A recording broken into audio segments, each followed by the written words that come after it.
Lakers throttled the Bucks on Friday night. Clippers did something even worse than throttling to the Rockets in the first half on Thursday. So we're ready to rock here. And the biggest question to me is, how are the Lakers going to deal defensively with Kawhi Leonard? They have had few answers for him. Right, and this is the third time these teams have played. The Clippers had a comfortable win on the opening night of the season, an impressive win in my opinion, and then they won on Christmas, and then they have not played since due to the rescheduled game after Kobe Bryant's passing. So yeah, how do the Lakers look defending the Clippers is an important question, and then considering this is, you could call this kind of like potentially a playoff atmosphere.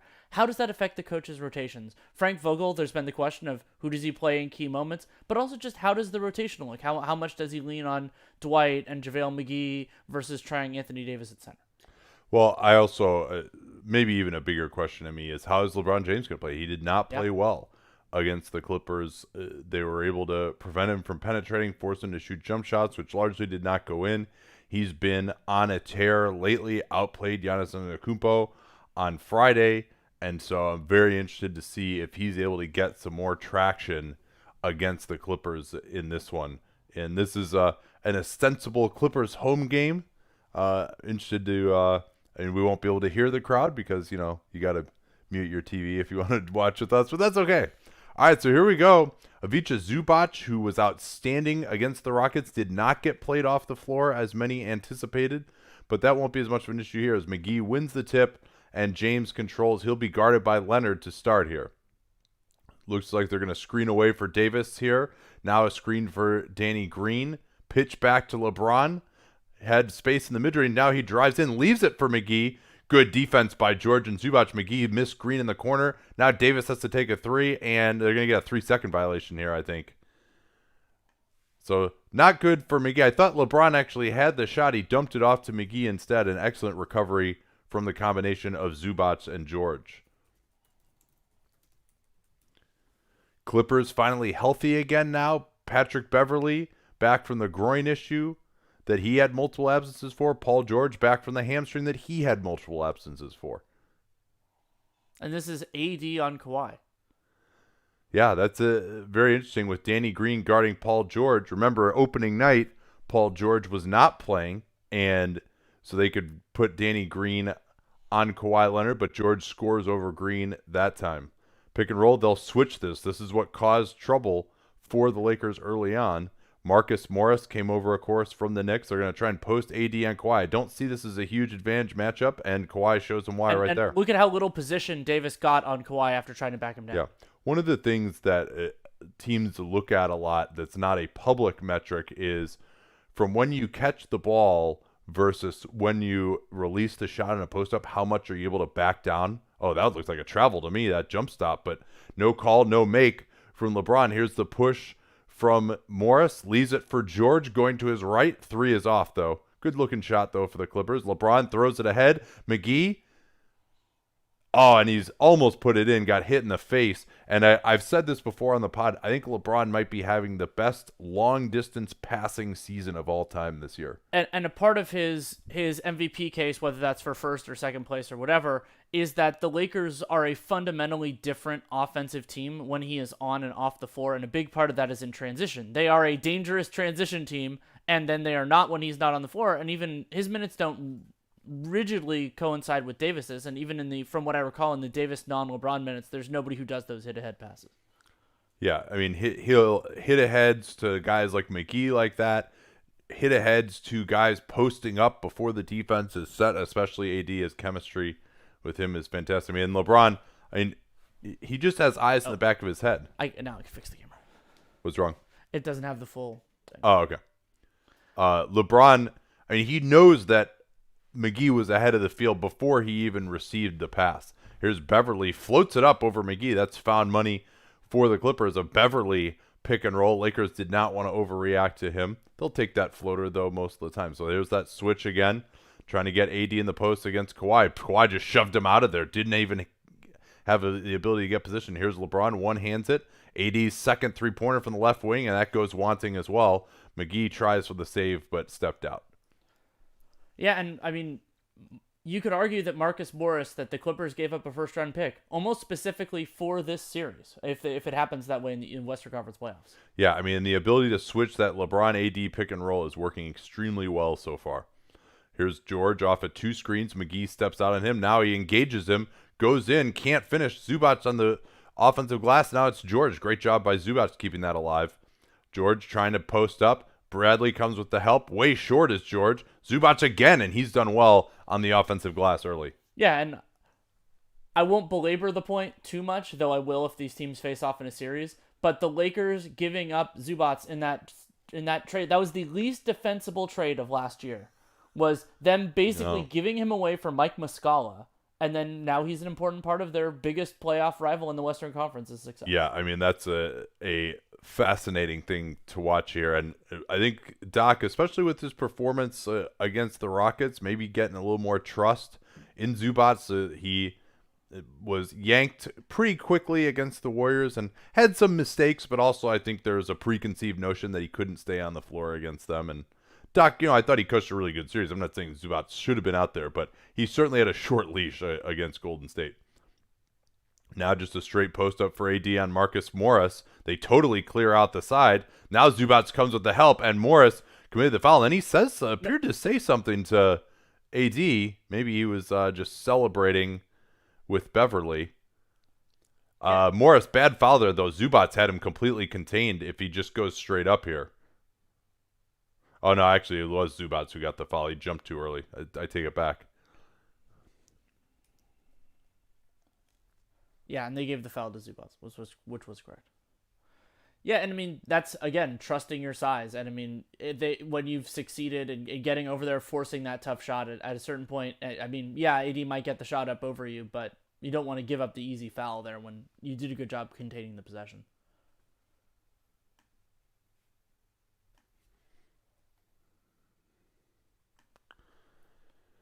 Free throws for AD. The Lakers offense has looked like a bit of a slog early. One thing Doc Rivers really prioritizes as Morris goes with the big, small pick and roll and takes a speculative jump shot. The Clippers under pretty much all Doc Rivers teams have really prioritized transition defense, and that's where the Lakers have made some hay as, if not the best, maybe the second best transition team in basketball. They have the highest points per possession in transition. They don't get quite as many possessions as the Bucks do. Leonard snakes it, guns from the right elbow, and that's the play that so many defenses have absolutely no answer for. Small pick and roll there. Bradley tries to drive, just stripped by Beverly. Driving not at Bradley's game. Beverly, Morris, finally finds George in the corner, and he drains the 3. Clippers looking really good early. Frank Vogel wants to stop the momentum. Well, and something you and I always look for in the early going of a game is which team is getting better shots, not whether necessarily they're going in or not. And the Clippers, to me, are getting markedly better shots. They're getting open looks from 3 by guys who can actually hit them, and they're getting a little bit around the basket. And also, like, a Kawhi mid-ranger is a fundamentally different shot than another guy's mid-ranger. So the early returns for me are, again, positive for the Clippers in this. That that doesn't mean anything necessarily, but it is an important early sign of how these teams are playing. Let's see if we have any good questions.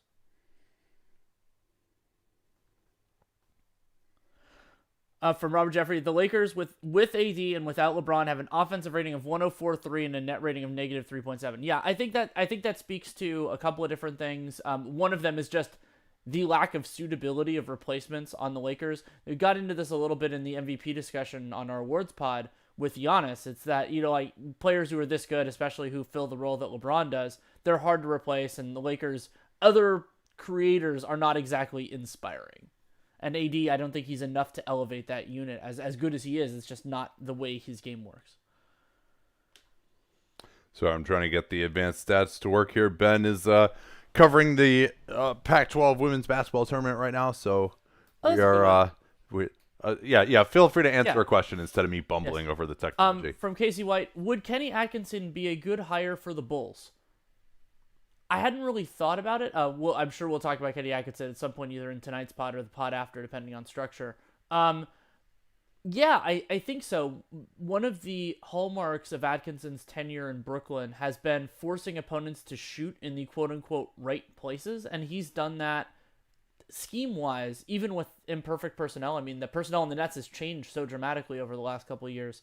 And I think that general approach would do well for Chicago. I mean, they have a lot of flawed defensive players. I mean, I love Wendell Carter, and depending on what they get at the three, that might actually end up helping. But yeah, I think that shift, from what I remember, the Bulls were second to last in opponent location effective field goal percentage on cleaning the glass.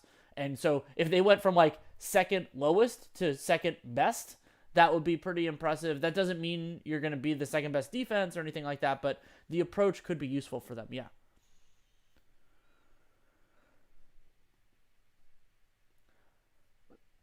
Oh, that's it. I might want to save that one until you're free to talk more.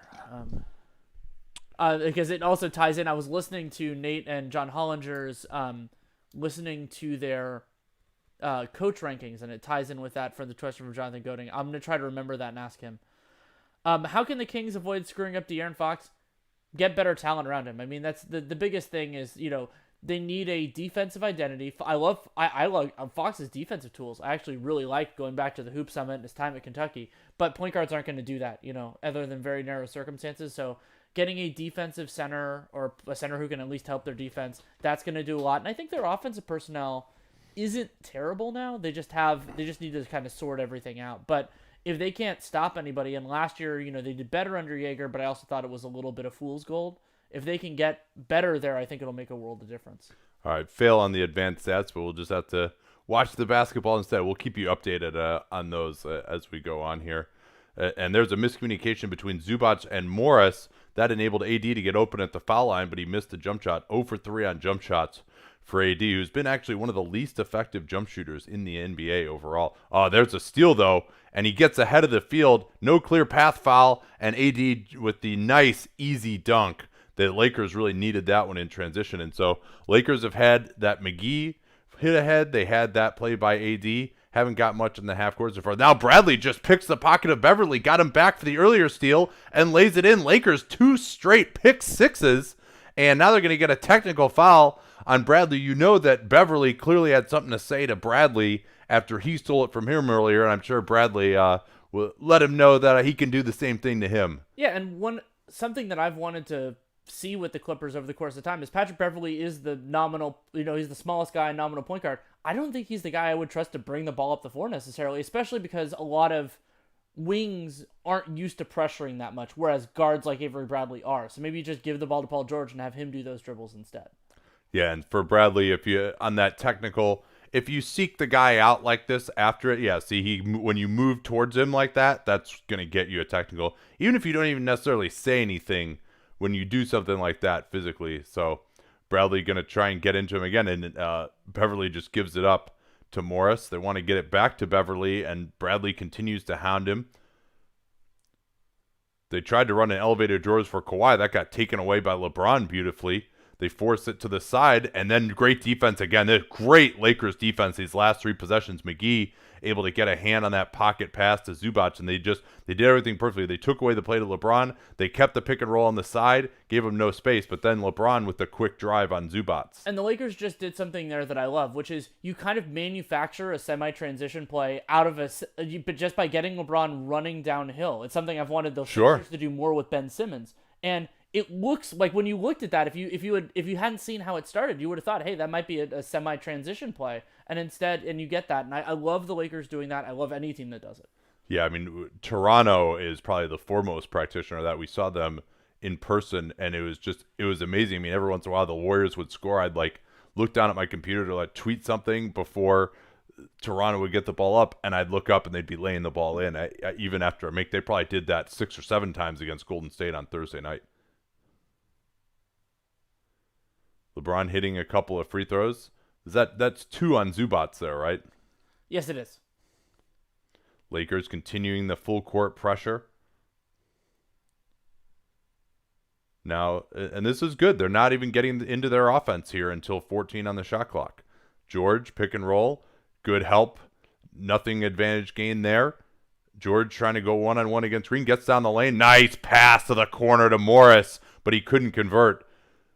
LeBron looking to push it. AD running the floor. He's got him underneath. Kawhi held him, no call. Now LeBron pick and roll, and he's fouled again, and one. So LeBron James having more success here, and I think it's clear to see they switched up. They're not going with the pick and roll with him and AD. They're doing it with JaVale McGee, and Zubac isn't going to switch on him. It'll be conventional pick and roll defense, and that's where LeBron has made some hay these last 2 possessions. And one potential way to counter that, if the Clippers felt comfortable with Green coming in, playing him at the 5, and then it's harder. But I mean, I'm not sure that the Clippers want that. Well, it's going to be Harrell right now, and Harrell has actually had success switching on to LeBron in those first couple of games. But perhaps this is a different, more engaged LeBron. He has been playing better of late.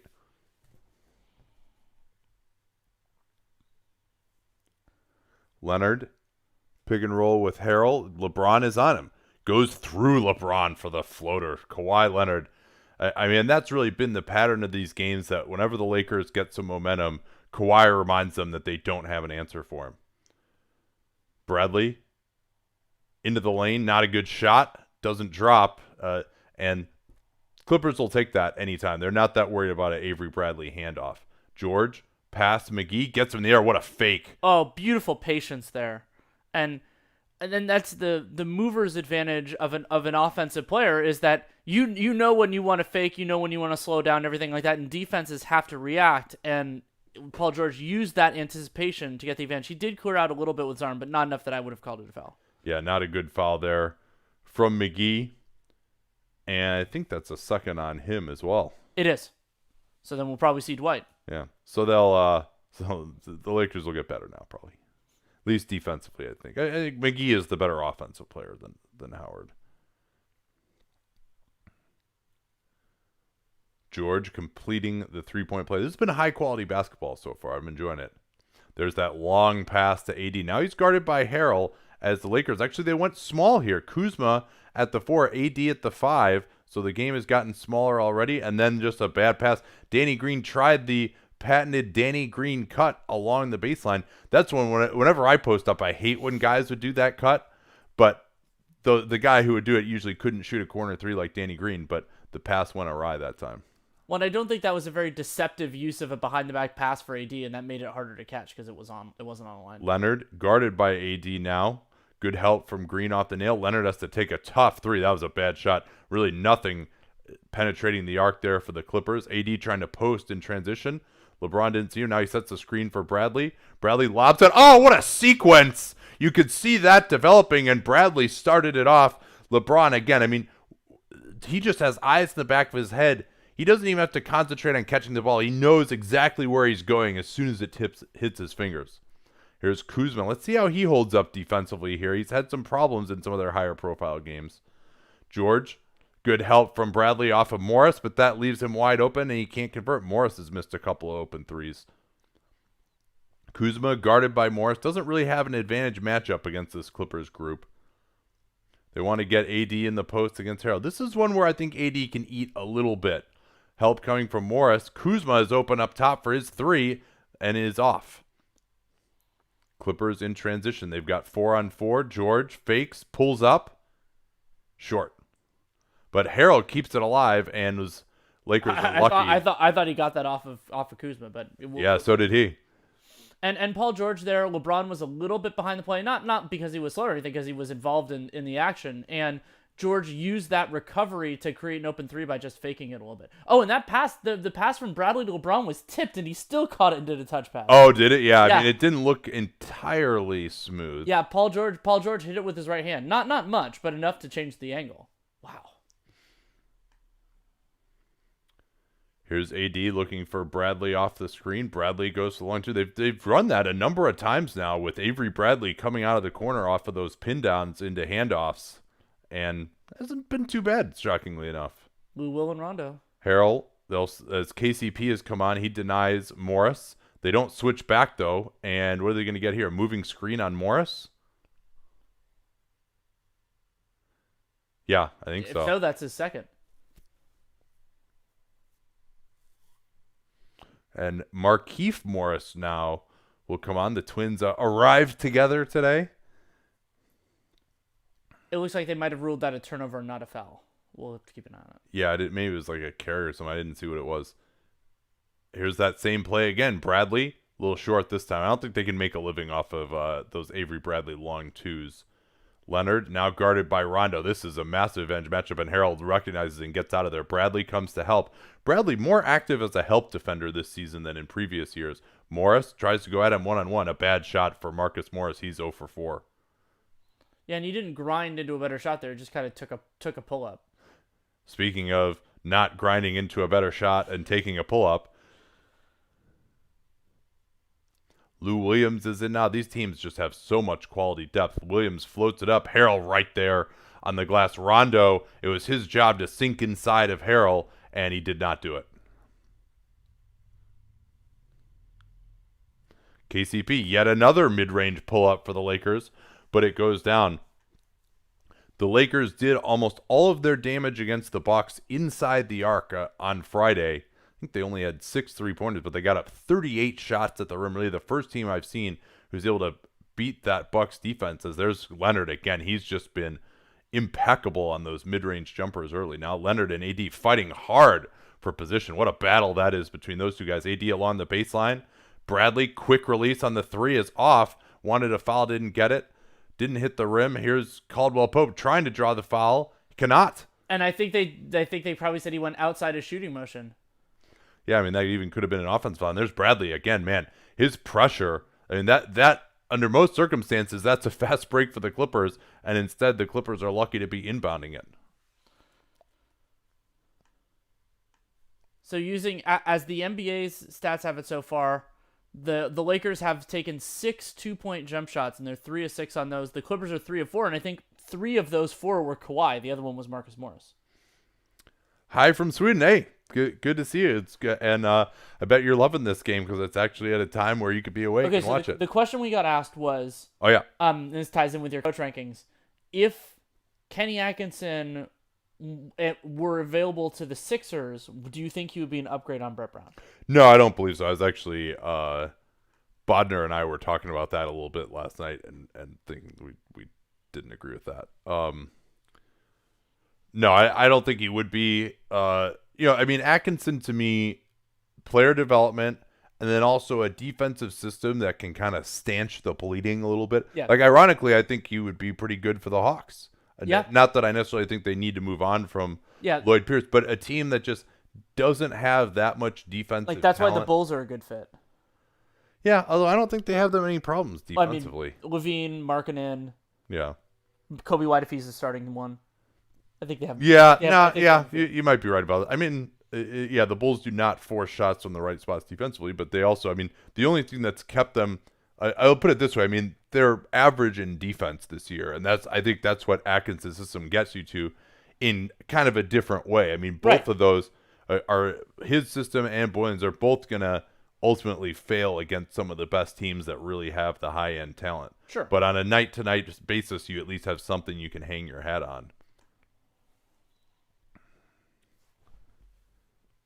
But no, I think he will be in demand. And I think some of the subsequent reporting has indicated that, maybe Kenny saw the handwriting on the wall and was kind of interested in leaving because, I mean, he didn't want to start DeAndre Jordan. That was probably supposed to be part of the deal.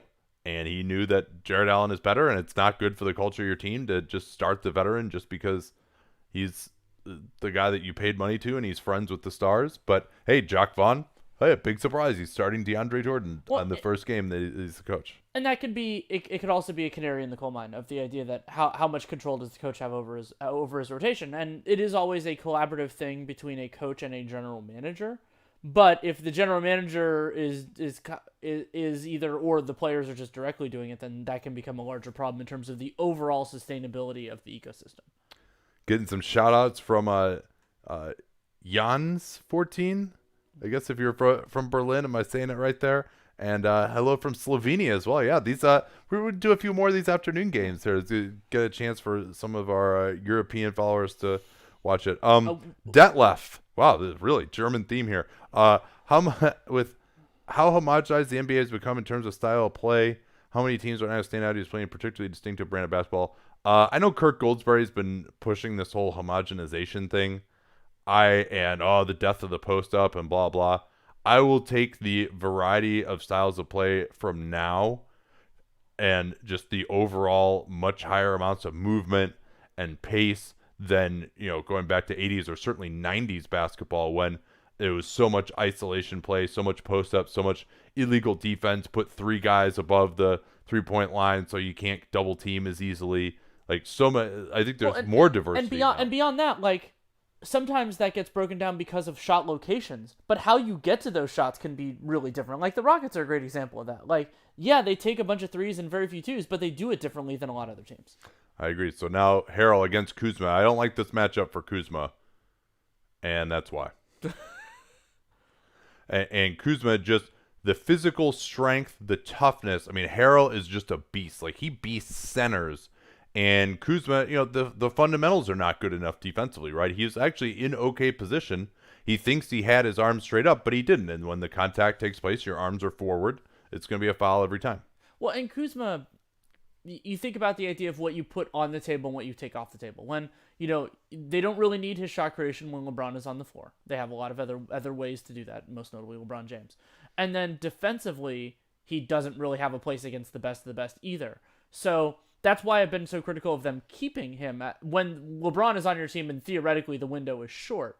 Now, what theoretical offers would have been on the table? They had very little in the way of matching salary. We don't know. But it's just going to be hard for him to really help the team in a very basic way of like, what do you bring? It'll be challenging. Now, he might hit some shots in some games and things like that, but we'll have to see. So someone on Twitch commenting that our stream is ahead of theirs. Go ahead and turn on the YouTube link, which we've tweeted out, and then you can pause our stream and sync up more easily. Here's AD going at JaMychal Green, who's come on. Impossible shot on the baseline. Man, that is really good. AD, he's got a really nice touch with his right hand going to his left like that. Here's the drive from Reggie Jackson, getting our first look at him in a Clippers uniform. And there's Harrell again, beasting inside. And we'll see they've got Kuzma at the three. This is an interesting group now for the Lakers. They want to just see if they can hold it down here with LeBron off the floor. Markieff Morris, Rondo Morris with the pass fake to the corner, jacks up the three. Kuzma actually forcing the loose ball foul. Nice work by Kyle Kuzma. What do you see as like Reggie Jackson's role on this Clippers group? How do you think he's fit in so far with what they're trying to do? I mean, he's an alternative source of playmaking and bringing the ball up the floor. I mean, I think they don't need that as much as some other teams because of the presence of PG and Kawhi. But and like Lou Williams can fill it too. But ideally, I think they hope that Reggie Jackson can be better defensively than Lou will. So I mean, he's not the offensive player, obviously, and maybe that playing. Remember when Reggie was drafted? That was part of the idea of him. Was that he could be like a defensive guard, and he hasn't been that for most of his career. But maybe they think he can do it in 10 minutes a game. Yeah. So unfortunately, we will not be putting on the game because we do not have billions of dollars right now for TV rights. Hopefully someday they'll open it more up to casters. But no, the idea is you watch the game and then you sync up with our commentary. So realize it's a bit of a barrier to entry, but hopefully you like our commentary enough that it's worth it for you.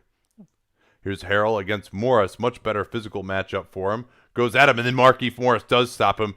Ball goes to Green underneath. He fights it up, and he lost it out of bounds.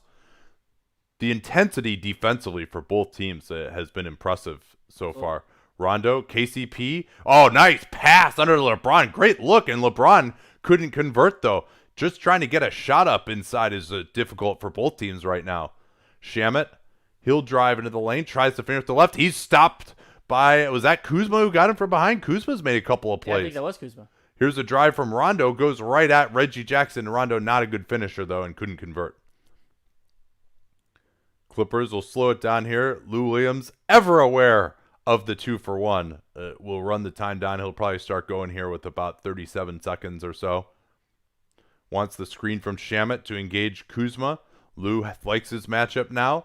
Crosses over into the lane. Good help from KCP. Forced him to pick up his dribble. Lou eludes Kuzma beautifully and does get that precious Lou for one. And so now the Lakers can go whatever pace they want. You usually hold it now to make the other team have to rush their final shot, but I think they go a little earlier. LeBron attacking Reggie Jackson. Kuzma drives. Jackson steps up nicely. Oh, what a Euro step from Kuzma. I thought he was going to pick up the charge, but he went right around Jackson. Fantastic. Very good first quarter for Kyle Kuzma. Yeah, that's what they like about Kuzma. His skill level is really, really high in terms of his footwork. Lakers are just going to switch this again. Now they go double late in the clock. Oh, nice play, KCP. Lakers have been demons in the passing lane early on. And that was a nice job by LeBron of anticipating the first pass, and then of KCP anticipating the second option and basically saying, okay, if you want to pass it to the opposite corner, so be it, and there's only 2 seconds left. They get it into JaMychal Green. He can load up from the Staples Center logo, but a little bit off. They kind of didn't really guard him that much there, but don't pay the price. So 27-25 at the end of the first quarter. Leading scorer is Anthony Davis, 9 points, tied with Paul George, who also has 9. 3 of 6 from the field, missed his only 3. Paul George, 3 of 7 from the field, 1 of 3 from 3, and got to the line. We'll answer some of your questions too, but we should also talk about our friends at bookies.com. Absolutely. Bookies.com, they're nice enough to sponsor us, which is, as you know, this is a bit of an unconventional product. We appreciate them believing in us. And if you are into gambling or you just are kind of interested in who's favorite or what the lines are or whatever, it's the best place to get your info. And especially if you're 21 and over, living in a state like Pennsylvania or New Jersey where online sports betting is legal, you can also get to there through bookies.com/NBA. You can get expert analysis, and you can also find out, because there are all these different outlets, you can find out if let's say you think a certain thing is going to happen, maybe there's a different line or a different payout somewhere else. You can get all of that at bookies.com/NBA, and it live updates, which is really awesome. So you don't have to go multiple places. You can go one spot, get the best sign-up deals as well. So again, that's bookies.com/NBA, and you can also follow them at Bookies on Twitter. All right, so let's see here. Yeah, loving all these shout outs from Australia, from Europe. It's good to see the diversity here.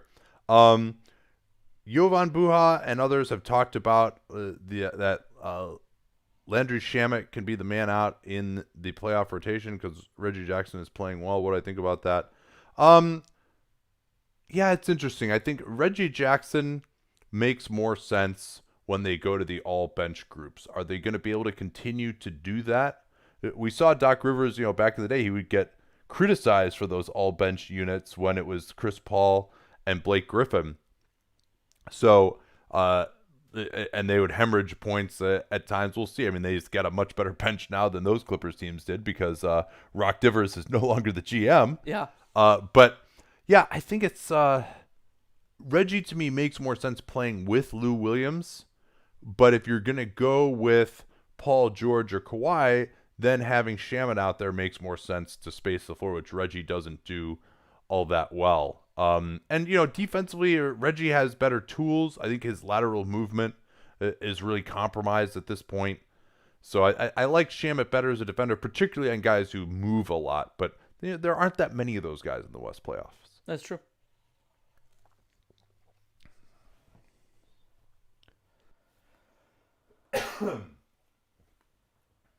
You want to do the one about the Harrell free agency? No, I was going to do one. Are you nervous about Bledsoe for the Bucks?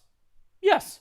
I mean, not like it's the reason that they're going to lose or anything like that, but he has been a point of failure in a high leverage playoff series before, and that I think. More than one. More than one, as it turns out. I think that any player who has already done that and who is going to be relied upon in a potential series, yeah, I'm concerned about that. Could Waiters take Rondo's minutes come playoff time? It's possible. I think Caruso was the heavier favorite because Caruso has already done it and fits in well with what the Lakers are doing. But yeah, I guess Waiters could. It's possible. All right. Yeah. Oh, sorry. Go ahead. No, go ahead. I'm giving up on the advanced stats, but we'll give them to you here. Yeah, we can. 27 possessions apiece, so fast game, but offensive ratings not that amazing. 100 and a little bit under that for the Clippers. Here's Shamet, Kuzma keeping up with him. Shamet can't create the space. Good job by Kuzma again, getting deep into his stance. Shamet on the attack, tries to draw the foul, cannot. Late clock, Jackson has to gun it from the corner. Oh, man, what a bailout that was.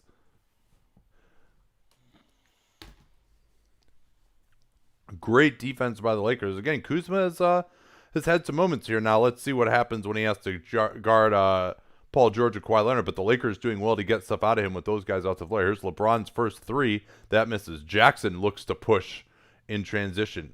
Pulls up over Rondo. Just hit one, and that was a little bit of a heat check there, but maybe not the greatest shot in the world. LeBron, as Howard has come on. Oh, what a pass! But KCP blew the layup. Man, let's check the shot charts here. Both teams missing a lot around the rim, particularly the Lakers. Harrell going at Howard, goes right into him, and I thought Howard there if he falls down, he might grow out the charge because he takes the shoulder right in the chest here, but instead he lets his arms get knocked down and commits the foul.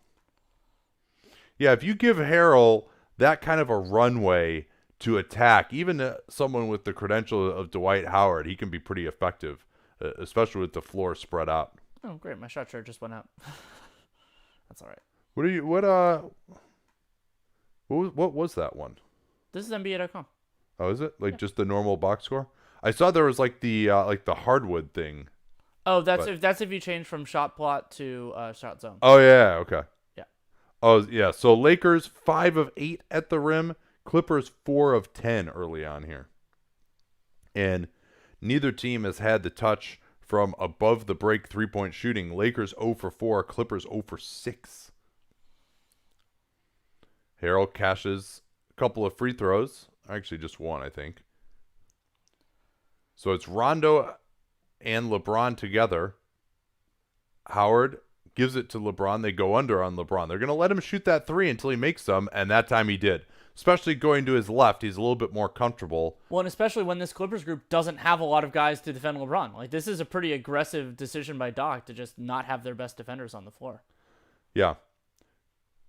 Nice rotation from Rondo that time onto Green in the corner, and he took away a corner three. That was actually the most alacrity we've seen defensively from Rondo in some time. And KCP does commit the foul, but I'm just impressed with the Lakers' aggression in the passing lanes. They're going to need to create turnovers here, I think, to score effectively against this Clippers defense that's really been rounding into form.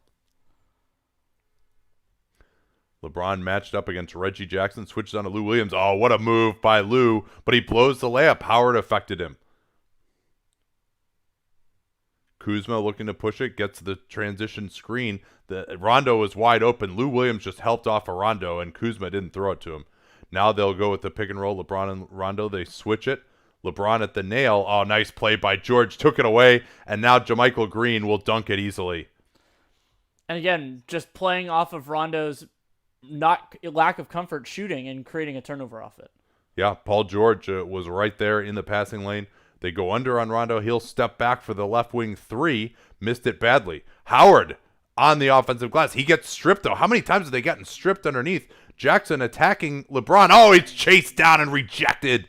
Now a three from Green up top. That's off the heel of the rim. Man, the hands of these Clippers, though, are just insane right now, Danny. Like, you bring the ball down to your waist, and you're going to get a hand on it right now. Even Reggie Jackson getting into the action. I mean, that's just what a block that is. Here's a drive from Rondo. He can't score over Green. He's been ineffective offensively. Good job by KCP getting back in front of Williams. Williams on the drive and scores with the scoop shot. And that's why the difference between, as good as KCP is on defense, between KCP and Dwight. Dwight was on Lou Williams' back, but he affected the shot because Lou Williams knew that he could reach around and get it, and he didn't worry about that with KCP.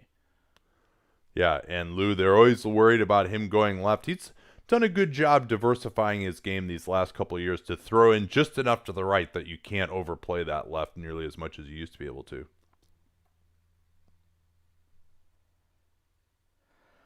It wasn't by design, but the one play when LeBron was the screener resulted in a Davis dunk from a LeBron dime. Should the Lakers think about using LeBron more as a screener? Yes, but the problem is they don't have many people who can be the yin to that yang. They don't have too many guys that can handle the ball through that LeBron screen. But yeah, I mean, I've said the same thing about Ben Simmons before, like that those guys can actually be really useful as screeners because of how they can read it, how they can read a defense. Yeah, I mean, we saw Bradley, who usually you don't want to put the ball in his hands. He's the one who threw that pass, but Bradley doesn't have the ball handling skills to run a pick and roll. And I think part of why they were running all those plays for Bradley out of the corner is to get him on the move, and you can then involve LeBron as the screener on those handoffs, where if you just have kind of a set piece pick and roll, that's not going to work as well. Have Davis be the ball handler? I mean, I think we saw that they're just going to get switched in that situation. The LeBron Davis pick and roll, especially with their best units out there, they're just going to switch that. And if LeBron and Davis are both on the floor, then the Clippers will have their best guys out there. They've got George, Morris, and Leonard. I think they feel comfortable with any of those three guys guarding LeBron or AD. So you're not going to get a ton of traction. And now maybe if AD is the center in those alignments, then you can get more plays where AD can slip it fast to the rim. You can do some of the anti-switch stuff. But if you have another center on the floor, those quick slips, those aren't really going to work. They'll just be guys there in help position.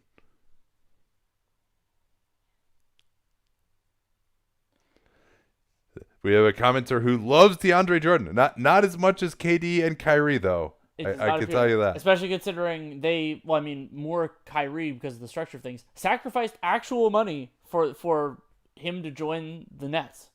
And considering he is their second best center and is now starting, that is a very real. Yeah. I mean, I think we're seeing it, there are many who said it when the Nets got Kyrie and KD that it was somewhat of a deal with the devil from a culture standpoint. Not that KD is necessarily a bad culture guy, but he has strong opinions. He's going to have a lot of power in the organization. They're going to have to give up power to them. And frankly, I was talking about this last night with some people that like players don't necessarily have a great idea of like what actually wins basketball games and who's good. That's not their job. Like their job is to maximize their own performance. And sometimes they can also be looking at it through a very different prism. Yeah. And that can be like, I mean, that's why, like a lot of players are bad GMs. Like, they like, hey, sign this guy, don't sign this guy, that sort of stuff. But it can be scheme-wise. Right. It can be a lot of different things. And for example, Al Horford has desperately wanted to play the 4 all these years. And he gets to Philly and, oh, yeah, Al, you can't actually play the 4. Like, you don't have the skills to do that in today's NBA, especially at age 33. They screen for Howard, who then screens for LeBron. Conventional pick and roll defense there. LeBron gets into the lane, and it lips out, but he'll go to the line. So they did not switch it that time with Harrell. And I think part of the reason for setting the initial screen with a guard to bring the big up there is to make switching it more difficult. LeBron can get started downhill, and he gets into position on George. The other thing I'm really interested to see is LeBron James getting into the post. Zach Lowe was talking about this on his podcast, that the Lakers on plays where LeBron posts up average 1.4 points per possession, which I'm sure there's some shooting luck involved there, but generally LeBron's teammates have shot very, very well on three-pointers off of his passes, so probably not as much as there might be in some other circumstances. LeBron way short on the free throw. Good box out from Harrell. We're seeing our first look at Alex Caruso. Rondo is out. And we've made the observation a number of times that Frank Vogel knows that Caruso is better than Rondo. Oh, nice slip there. Oh, what a move. They're going to get the offensive foul. And for those who are saying, hey, he's in the restricted area, that play begins in the lower defensive box. And he actually did get out. No, he's inside of it. But the play begins in the lower defensive box, and so the restricted area does not apply in that circumstance. And that's 6 turnovers for the Clippers. Caruso screens for Howard. Similar action, but not the same tempo. LeBron will just jack the 3. That's off. Howard keeps it alive, but Green recovers. Push from George. He's got Lou Williams on the weak side. He drives it instead. Good help from LeBron. George pulls up and drains it. 0 pass possession. Bad miss from LeBron leads to transition for the Clippers. Now they switch Reggie Jackson onto LeBron. LeBron putting him in the mix. Help coming from the nail from Lou Williams. He gets into the post. Pass to Howard. Howard couldn't hold on. George pushing it at Green. Good transition defender. George can't score on him, but Green commits the foul. Green, still a good transition defender, but he's not quite the wizard he was a couple of years not ago. superhuman anymore, and some of that is just being a little bit slower, and also, I mean, Paul George is a beast to try to handle in those circumstances.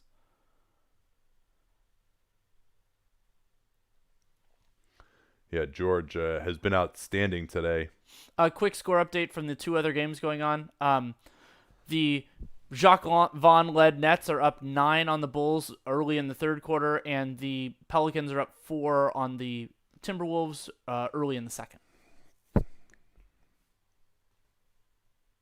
And for anybody wondering, we are not switching to any other game. We are not doing any other games for the live show today.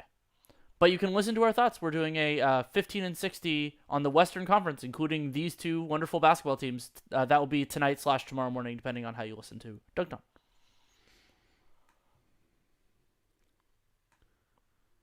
George, another free throw. He was on Danny's All-NBA third team at guard. He did not play enough games for me to make it. So now LeBron against Kawhi in the post. Attacks him, right through him. Another foul and another bucket for LeBron James. And that all starts again with that early post entry before, and LeBron going quickly against Kawhi, facing up, not trying to overpower him necessarily, but just that strong right-handed drive. And the Clippers did not have anyone in help position. Clear foul from Kawhi. That's what I want to talk about, was Harrell's lack of a reaction there. I mean, because you could say that LeBron moved quickly enough that it was hard for Harrell to get there, but he's trying to seal off Dwight Howard, and guarding LeBron there, he wouldn't have had a passing angle anyway. LeBron is such a genius in the post of knowing when to go. Yes. He's got the... And I think he learned that going against those Tom Thibodeau defenses over the years. Oh, what a move by Kawhi. Oh! The timing on that was such a quick spin move, and they expected the screen to go back the other way. That was gorgeous. Oh, man. Yeah, he blew right past LeBron. LeBron trying to do it all today. He is guarding Kawhi in the main matchup. Kuzma, tough three over Kawhi. That's off. Howard had position, but it bounced over his head. Clippers have gone back to one of their main groups here now. Beverly, back to George. He's got the size advantage on Caruso. Back to goal, into the lane. Good defense from Caruso and good help from Danny Green as well to make him pick up his dribble. Now George has to take the tough fader and hits it. Man, if this mid-range shooting from the Clippers, if they're hitting like this, there are no answers for the Lakers. I mean, I think what's most concerning right now to me is LeBron's playing well, and the Lakers are down 7. Caruso can't hit the jumper. Williams, he crossed up Caruso. Goes to that fading jumper to his left, but Caruso got back into it enough to bother him. And George with yet another steal on the long pass. He's been unbelievable defensively here. Goes at LeBron, and then Caruso intercepts his pass. Don't throw cross-court passes in this game. LeBron just going right at Beverly, and they're going to get a foul here as Beverly tries to engage LeBron a little bit.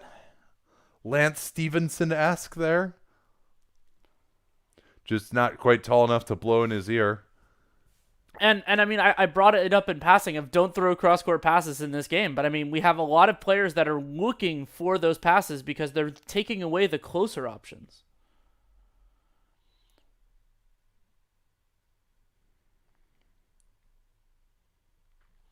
Yeah, and you got to look weak side, though, because these teams are pretty good help defense teams. They're going to overload the strong side a lot of the time. Absolutely.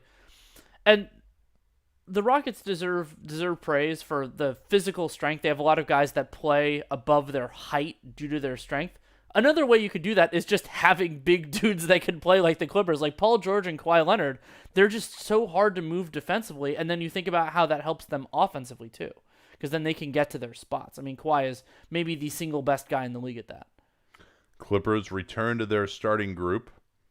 Harrell gets a break. I mean, they gave their starters, a lot of them, a long break. I mean, Kawhi played the first 9 and then came back in like 7 minutes, 8 minutes. Beverly off the screen. They try to run a double screen for George. LeBron switches onto him beautifully. George trying to attack LeBron. LeBron in a great stance here. Zubac sets the screen for him. George goes into 2 guys and scores. Wow, that was just He kept working and working. I thought, hey, at some point, move the ball. Caruso had a nice dig down, and then he went right through Howard, who has actually been scored on a couple of times inside, having a good rim protecting season overall. So both teams, maybe with their best groups on the floor. Davis, again, I mean, you're not going to beat the Clippers with that shot. Yeah, it was Paul. That was Dwight Howard screening for AD. I don't think they're going to worry about conceding a shot there. Leonard over the shorter Caruso off the front rim. Zubac trying to keep it alive, and he Does. did. We'll stay here. I thought he might have gone through Davis for a foul at the end, but the referees did not agree, and it'll remain Clippers ball. And that's where Zubac, just that tireless work on the glass. We'll see whether if on some of these plays where he's going for the offensive board, yeah, he did foul him there, by the way. Yeah, that's one of those. If it was in the late portion of the game, it would drive people crazy because it was out on Davis because Zubac fouled him. But one of the other reasons the defenses are legitimately good, but one of the other reasons they're looking good is because neither team is hitting threes. The Lakers are 1 for 10 from long distance, and the Clippers are 2 for 11. And I mean, I would say the Clippers' looks have been better than the Lakers' looks, but yeah.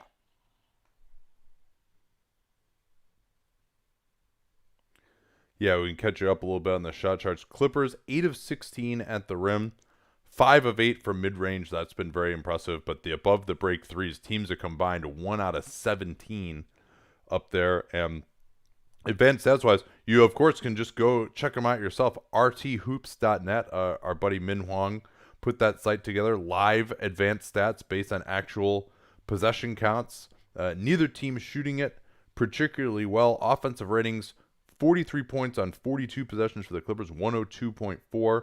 Lakers, 36 points on 42 possessions, 86 offensive rating for them. And the biggest difference, Danny, has been 38% offensive rebounds for the Clippers. The shooting numbers pretty similar. Yeah, and that is really well split. Green, Harrell, and Zubac all have 2 apiece, which is as many as the Lakers have entirely as a team. See if we have any good questions. Yeah, neither of these teams really get up a ton of threes either. I mean, only 21 three-point attempts so far here. How about this one? Let's do the one about Jared Allen potentially being available here. What would the trade value for him be? Yeah, I mean, I don't know if they would move on from him necessarily immediately. Well, and so he'll be extension eligible this summer, Yeah. which means that Allen will be properly paid or close to it in the summer of 2021. And that is a tough summer for a potential acquiring team to have a player like that because they're going to be more teams with money. I wrote about this for The Athletic. More teams with money than there will be high-end players for them to get. So that I think that could lead to certain guys, Jared Allen potentially being among them, getting overpaid. So I would say, I think of him more as a potential top half, but not like top 5 center. So I could see him helping a good team, but if you're not like an all NBA caliber player, like really, really on either end or collectively, how valuable are those guys? I don't think they're that valuable. Like, I mean, it's especially. Yeah, I mean, a low first round pick. Yeah, that'd be fine. And I think Harrell. I mean not Harrell. Jared Allen. is just seeing Harrell. Jared Allen I think he has more offensive potential. I actually like the form on his jump shot going back to the Hoop Summit, so maybe there's a little bit more there. I mean, the Nets have tried to develop that aspect for him, I think, and it hasn't really happened yet. Yeah, it's not nearly as clean as somebody like Jaren Jackson, who always had it. Even though his form is a little weird, at least like he was comfortable there. And Clippers can push it to 10 here. And what are they going to get here? I think Morris holding Zubac is the call. Yeah. Yeah, Markieff he tried to throw Morris. him out of the way. Well, this is interesting that Markieff Morris will get a good look into what these teams' playoff rotations may be as Bradley's come back. I thought he had a nice run early. Lakers without LeBron. This is danger time. Down 7. Clippers have one of their best groups on the floor. No LeBron for the Lakers. How are they going to score against these guys? George tried to leave it for Zubac, and I think another foul was called on Caruso. Yeah, he wrapped Zubac, and they're going to call this again. 2 fouls in a row, the same type of play. And another time that I wish the broadcast would say how many team fouls a team has, because then you can figure that out. Alas. Oh, but they are in the bonus, says Zubats shooting free throws. Yeah, Ivica Zubats. What was he drafted? Number 32 overall, I think, by the Lakers. That sounds right. Well, I mean, they had the second pick in that draft, so.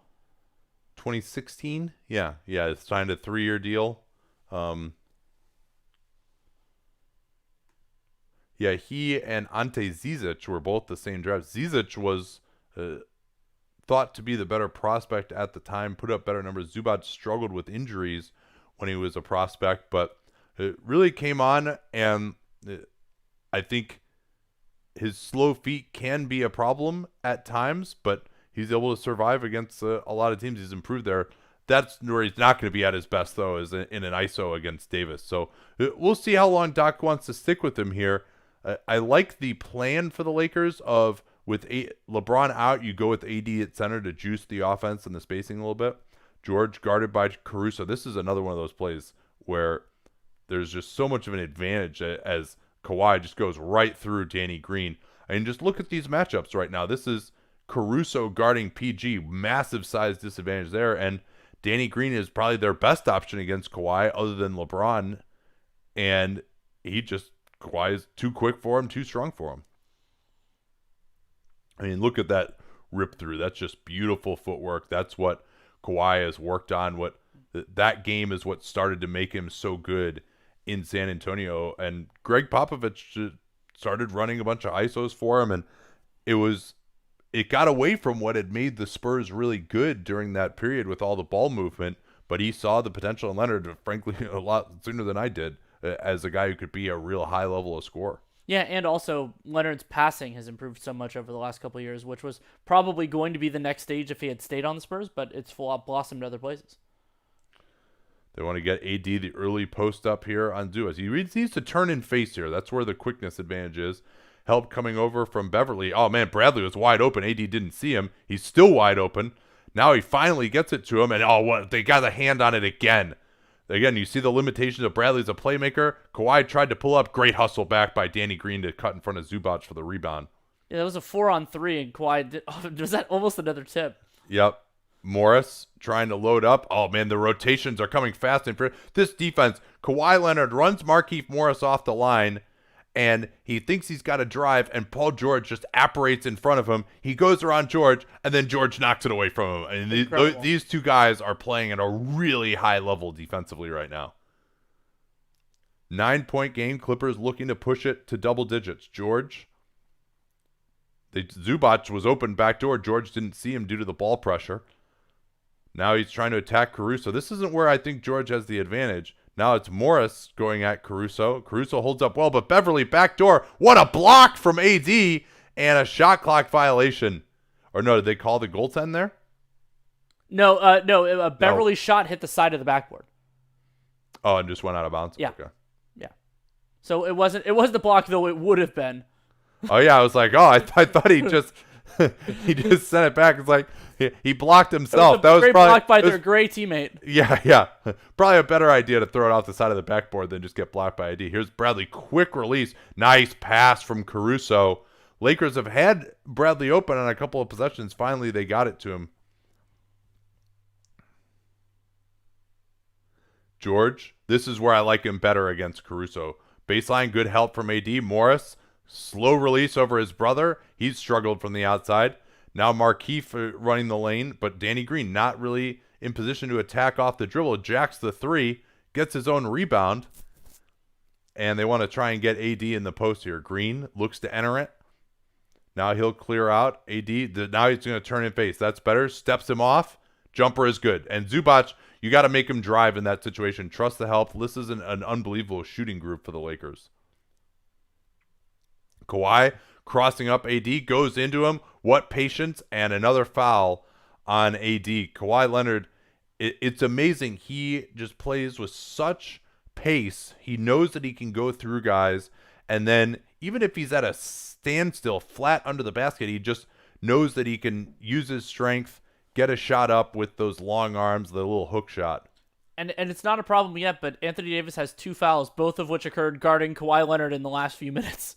So could see if that, especially now where he's playing center, if that ends up being a factor. Yeah, I presume we will see a return here for LeBron James. Harrell is back as well. What do you think here as far as like these units for the Lakers? Who would you be closing this half with, assuming the Clippers are going to go with Harrell at center? I would actually maybe try to space them out a little bit. Go with AD at the 5 and just see what you can do there. Try to force Harrell into the 4. Yeah, well, so who do you have around on the wing? I think I would definitely go with KCP. Danny Green is on the bench right now. Yeah. Would you give Kuzma more of a shot as there's another stop on AD? Marcus Morris defended him well. Harrell running the lane. Oh, nice job by KCP coming over. He disrupted the layup. LeBron in transition, lobs it up. Markieff Morris just not standing in an effective place there, though. Now it's LeBron in the post. Turn and face against Harrell. Bradley cuts through. Help comes on the strong side from Beverly. Forcing to pick up his dribble. Back to LeBron up top. Dribble to set himself. No. Rebound, though, kept alive by Davis. LeBron leaves it for Morris. Beautiful decision there from LeBron as they sunk onto Davis to take away the lob. Yeah, and just such a nice expectation play by LeBron, knowing where the defense was going to react because the panic point is AD. So back to 4 here all of a sudden now. Morris has George closed down by KCP. Pick and roll with Harold. George going at Davis, trying to pick up the third. Cannot, but lays it in. Davis did not want to pick up that third foul.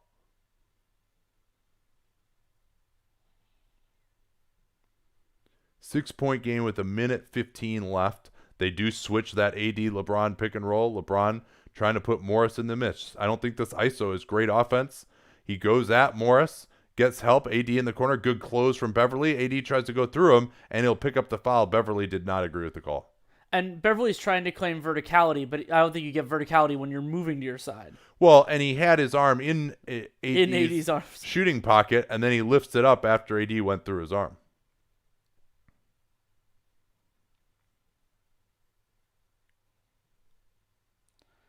Two guys who grew up as guards in Chicago. AD and Patrick Beverly.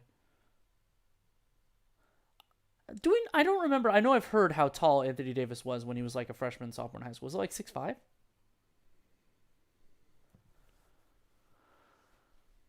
I think he grew from like 6'3" to 6'10" over the course of his high school career. Yeah.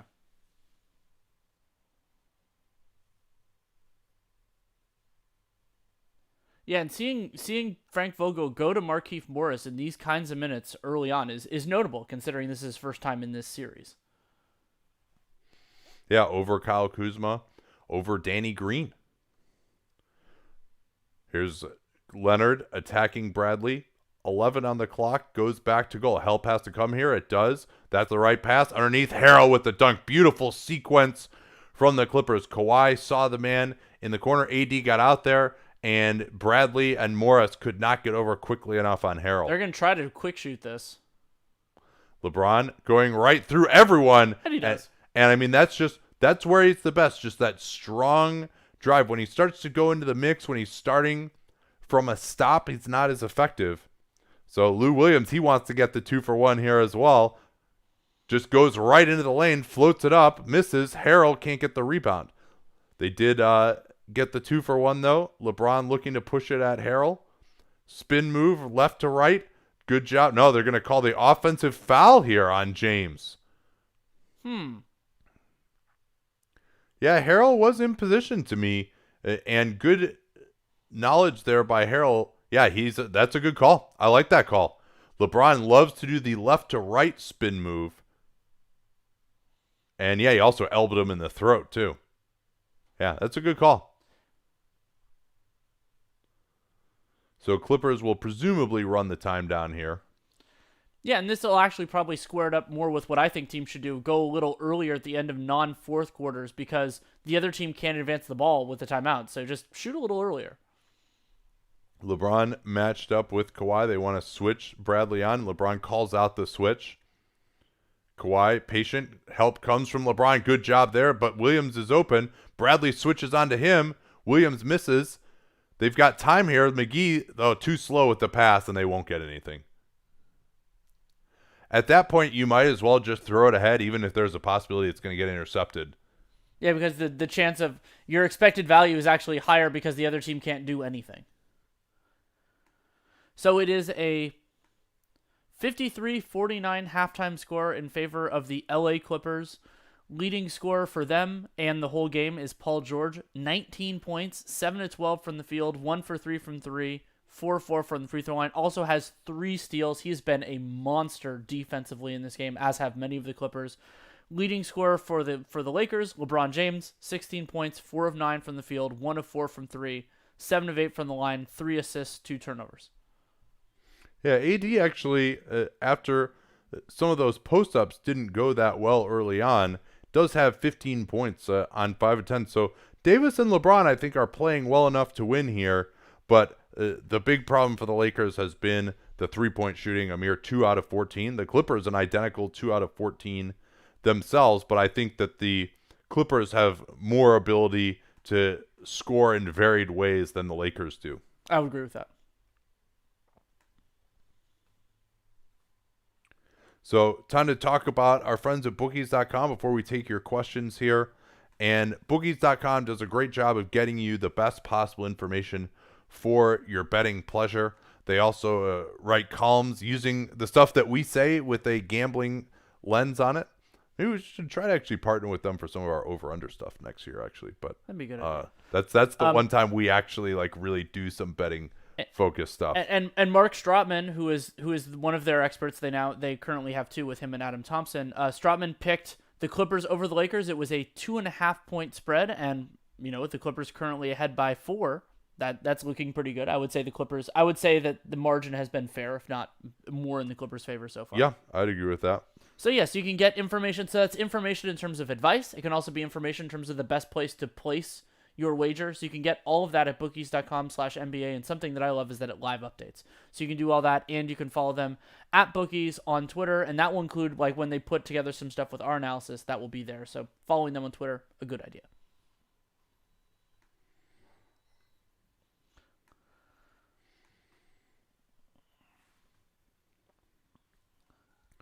So what we got here for some questions? Why do you guys wait until the end of the season to pick most improved players?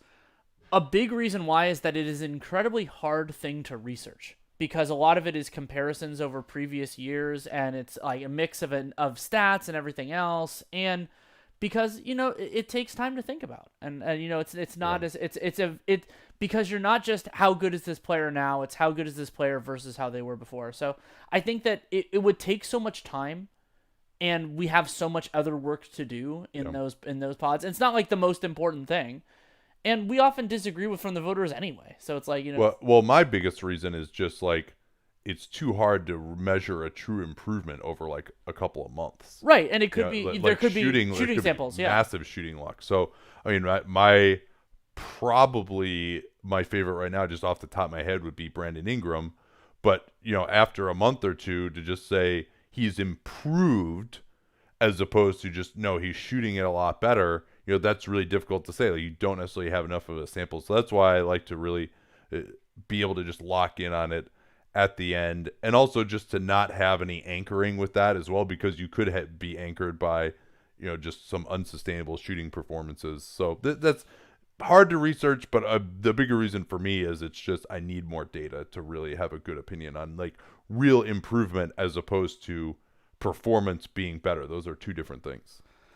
At what age do you think LeBron isn't a top 5 player? I mean, we did our crystal ball, which was focusing on the 21-22 season. Neither of us had him as a first-team All-NBA player. I had him third team. You had him off the All-NBA teams.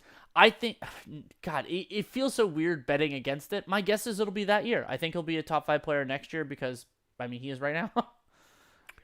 Yeah, I mean, the way that I have been saying it about him for a while is, and a lot of these guys who are older is, you never, like, that it's going to be a year, but you never want to predict that the next year is going to be the year. If every, let's It's, say, it's sort of like picking the Spurs under. yeah.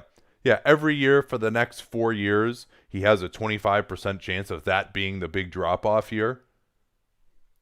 How would you guys comment on Luka's defense? I think it's adequate, is how I'd say right now, but we'll know a lot more after the playoffs. Right, When like, teams really focus in on attacking him more, probably. the points of failure change dramatically when you get into the playoffs, both because of the selection of personnel, because teams have better players, specifically at the types of guys that he guards, and tactically, things change a lot. I mean, you get into this sometimes of like fans ask us like, why didn't Team X defend Team Y this way? And the answer is because generally in the regular season, that's too big a road to climb for basically anybody. And so like you see it a little bit with Nick Nurse and the Raptors, and that's why he deserves so much praise and their players for being able to pull that off. And you can see it with when teams go to zones, but the playoffs will be an entirely different animal for Luka and the Mavericks. And that doesn't mean it will be a different animal and they will fail. It just means that we're going to get a lot more information. So I think as a regular season defender, totally fine. As a playoff defender, TBD. How much do you watch the ball handler versus everyone else on the average play? I definitely do it less than the average watcher of basketball, but I'm still keeping a pretty close eye on it. What I've gotten better at now, and part of this is doing the live show and watching games with Nate a lot, is trying to keep kind of like let's call it a third of your attention while you're still watching the primary action on everything else. So looking for movement, looking for like kind of watching where the colors are tracking, like the Danny Green cuts and everything like that. So I'm focusing on the primary ball handler most of the time, but it's keeping some attention on everything else. From Parag, has Zion's defense been better or worse than you anticipated? It's been far worse, but I will caution that it is really early. Like Nate and I talked about this a little bit on, I think it was the last 15 and 60, about how might have been. Oh no, I think it was after we did the live show that Zion had some really good recognition centric plays at Duke where it was like, he saw what was coming and then was able to impact it. And, so you expect that to tone down in the NBA, both because he's adjusting and also because the players around him are so much faster. So Bigs have talked with me about this a couple times about how reactions and anticipation are two very different things in the NBA. So in college, you can get by a lot on reactions because things take longer to develop, players are a little bit slower, their handle isn't as tight. But in the NBA, you have to get better at anticipation because the reaction times are tighter. And so I think that's been a part of what's happened with him. But we'll see. I mean, he's 19 years old, and almost every big, whether they're a good defender or a bad defender, improves from where they start. So what is that improvement? Does he become, from bad to okay, from bad to good? I don't think he'll get to elite because that would be unreasonable when you think about his combination of tools. But if he can get to pretty good or very good, then we're talking about an MVP caliber player. Does catching the Lakers matter for the Clippers since they share a home court? I would be very interested if somebody who is more statistically savvy than I would see that. I think that the home court advantage would definitely be lessened because you get to sleep in your own bed and all those sorts of things. It's about the bracket. That's the more important. Yeah, I would agree that it probably does matter less. But I mean, teams still generally play better at home. They get into that. So, but I think that is an interesting argument. But yeah, but the bracket, the reason the Clippers aren't going to pass the Lakers. I don't think that's going to happen. The Lakers are going to win enough when they have the margin now. What is it, a four game? I think it's 5 difference. I haven't looked at the schedule. So it's 19 versus 13 in the loss column, and when good teams you look at the loss column. So it's 6 right now. If the Clippers win this game, it's 5. That's and they do have the tiebreaker if they win this game. I mean already, and then they could obviously secure it for sure if they lose this one by winning the last one. When the Lakers will be on the tail end of a back-to-back-to-back. Do you think R.J. Barrett has lived? Rami is there. All right, we haven't seen much of you lately. Good to have you back, Rami. Do you think R.J. Barrett has lived up to expectations, the number 3 pick?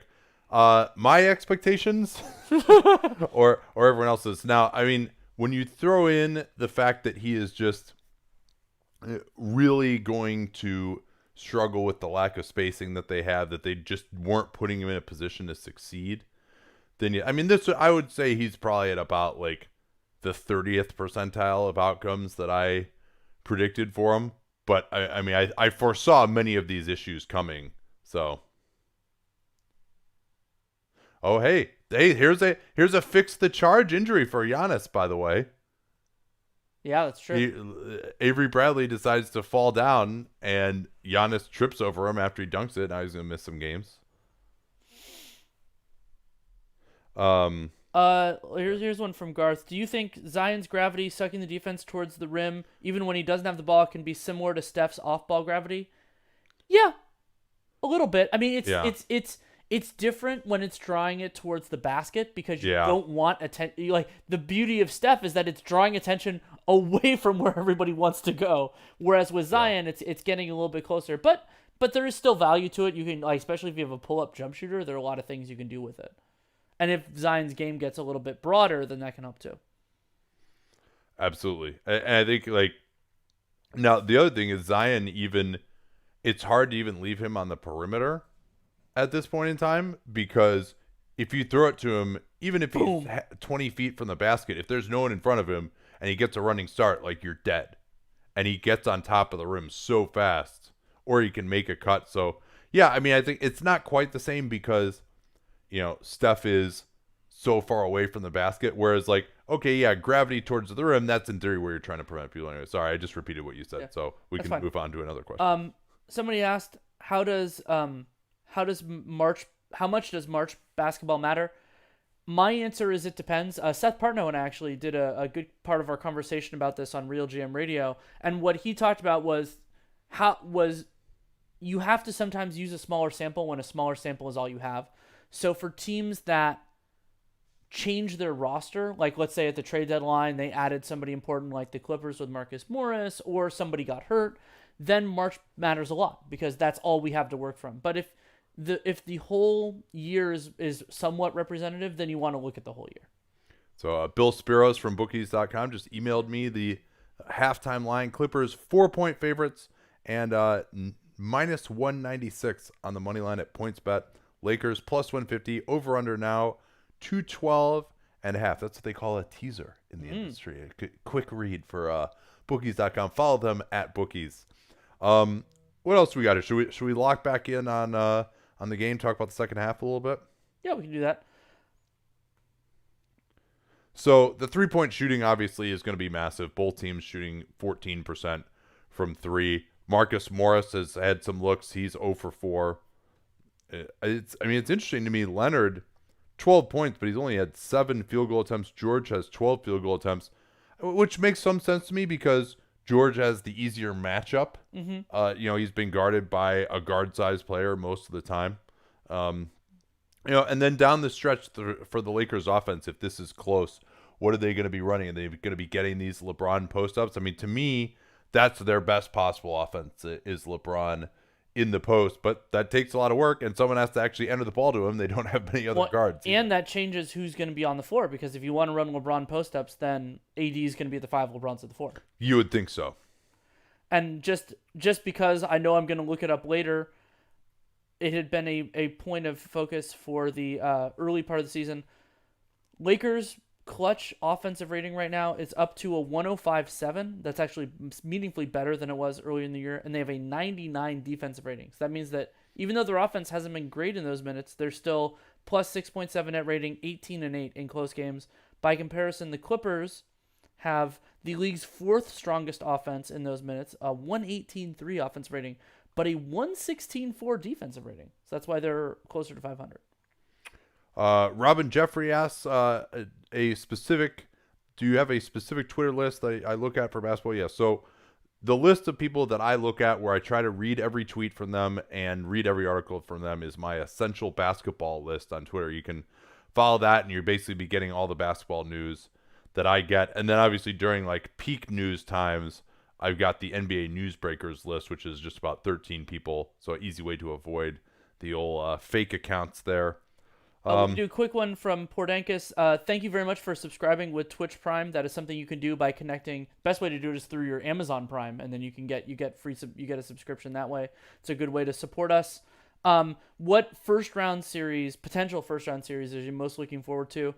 The East 4-5 is going to be high on that list. I mean, it looks to me like it's going to be two of the Heat, Sixers, and Pacers. Which two remains a little bit to be seen. Yeah, I mean, hopefully it's Sixers Heat. That would be That's the one that I want to see. Dallas, there's some Dallas set first round series, like Dallas Houston would be really interesting. Dallas Denver, depending on how that works out. I mean, I want to see Dallas Houston. That would be really, really fun. Yeah, I mean, but because I think Dallas actually can punch a little bit above their weight against Houston. I mean, how quickly it's turned for Houston, right? Like, they're killing everyone, and then they have two ugly losses where they shoot it really poorly from three, and now the sky is falling there again. Yes. All right, we're going to start the second half momentarily. And both teams look like they're going to go with their starting groups as best I can tell. But yeah, the adjustments in a Lakers-Clippers series are going to be very, very interesting. Because there are some obvious things that a lot of these teams can try that they kind of, isn't the preferred regular season way of playing. Beverly hounded by Bradley. This is a little bit of an interesting play here. No advantage gained for George, but then he gets past Green, bothered from behind. Zubac tipping again, and finally Bradley controls on the defensive glass. Good job by him getting in there. LeBron looking to push it. He's guarded by George. No advantage on that transition, and they'll try that pick and roll. Switch. Morris gets it into AD in the post. George makes it difficult for him. They've done nothing here on this possession with 5 on the clock. AD backing down. Morris comes over to help. Bradley with the cut. His three is good. Huge shot there for Bradley, and just the hard sprint as Beverly did not go with him when Morris went for the double. Here's Danny Green fighting in the passing lanes. He gets a steal. LeBron pushing 2-on-2. Alley-oop. McGee stopped by Zubac. What a play. You saw McGee running hard, and Zubac was right there. Zubac, his standing reach is just massive. Yeah, and he's also a big dude, so JaVale couldn't move him at all anyway, too. Yeah, clean play. I didn't see anything there. Lakers still with plenty of time on the clock. AD off the screen. They don't switch that, and he hits the jumper. I like that play there. That's a good out-of-bounds play for Frank Vogel to get AD going on the move, open jump shot. He's not taking it necessarily as a last resort the way we've seen from him. Kawhi gets open off the Zubac screen. LeBron can't get through it. He misses, though. Kawhi 0 for 3. He's had some good looks from 3. George, behind the back. He's really improved his handle over the years. Morris going to the ISO against AD. That's not a good shot. Not a good shot at all. I mean, that's just not an advantage bench. And then Morris trips AD in front of the bench. 4-on-4. That leaves Bradley open for the 3 on the left side, but he can't make it 2 in a row. God, and the speed on that LeBron pass, Doc's calling a timeout. Yeah. The speed on that LeBron pass, he basically passed Avery Bradley open when he wasn't open because he got it there, and Beverly was shading a little bit in help.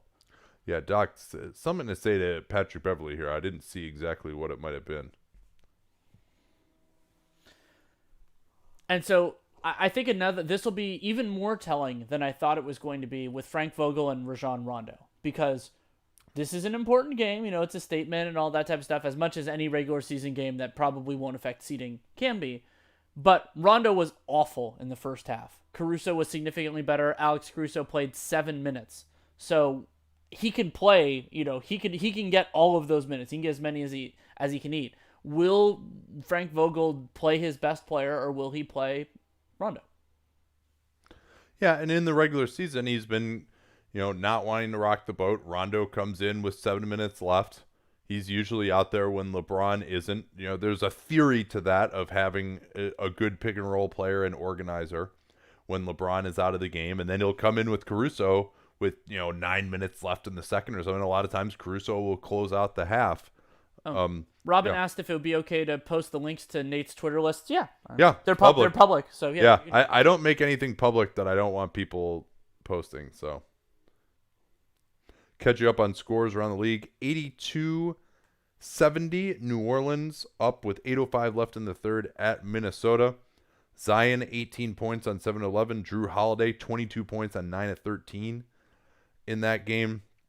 For the Wolves, D'Angelo Russell is actually +3 in this one in 21 minutes.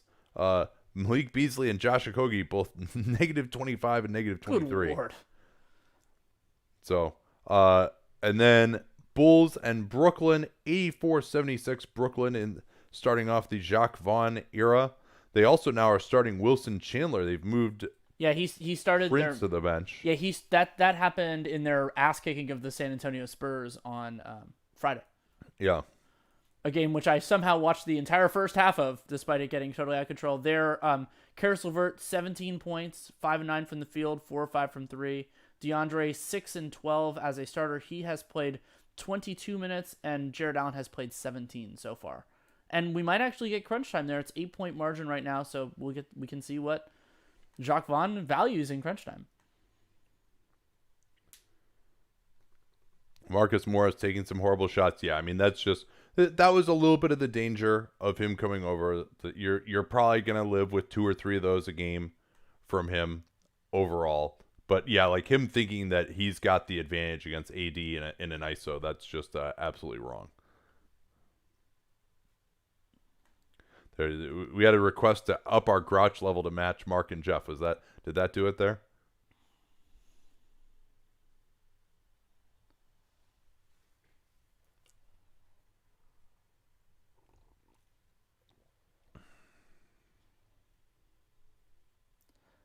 I'd also want to see if Doc goes back to that all-bench unit at some point here. I mean, he gave Kawhi and PG long rests at the end of the first, beginning of the second. Double screen for Kawhi. They try to get Zubac rolling to the rim, and Danny Green is going to get called for a blocking foul here. Let's see if I agree with this. No, I don't. I mean, he took the contact right in his stomach.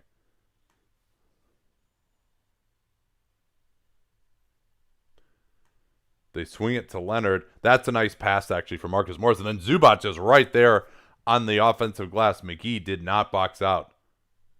Zubac just got right inside of him. AD slipping the screen. But again, you see, they don't have the spacing to do those anti-switch counters where they're slipping a lot. There's just nowhere really to go towards the rim. AD against Marcus Morris, facing Morris, putting a hand in his face. AD goes down, and they are going to get a trip on Morris. Baseline official had it. Yep. Stepped on his foot. Good call. Yeah, Morris moved his foot just barely in front of AD's. That's always a tough call. It very well might have been some bad luck, but if you moved your foot in a way that caused the other guy to trip, then that's a trip. Fresh 14 for the Lakers. They get it in deep in the corner to Bradley, but he saves it to McGee. Now they hand off Bradley.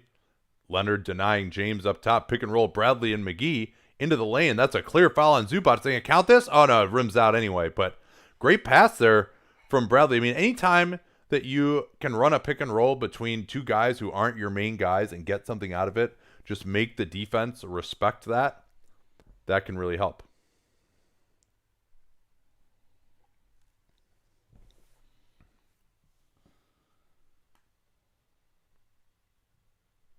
McGee hitting the first free throw, resurrected his career in Golden State. He was signed to a big contract,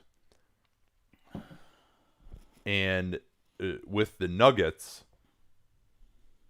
after they traded Nene for him. The trade that spawned the Nene test, for the record. Lakers back on top. There you get the switch between George and Leonard's men. Now Leonard with the 3. He's now 0 for 4. Morris gets inside position. Lakers defense rebounding hasn't been good enough, but Beverly couldn't make the floater. They throw it ahead. McGee recovers. What a pass to the corner. Good close from Morris. Green steps up, and that's not a good shot from Danny Green. He's taking a couple of speculative ones here. This one will be better. Left corner, wide open, misses. What a rebound from LeBron. Lakers getting some hay on the offensive glass. Bradley, his 3 from the left corner. Jeez. Oh, it finally goes down. Yeah, and we'll see if these teams hitting some threes can open up the inside game a little bit more. LeBron, I mean, that to me was a foul much more than Danny Green's. And are they going to give him the call here? Yeah, I They're going think to they're get a call. I kick think they're ball call. on LeBron off of his foot.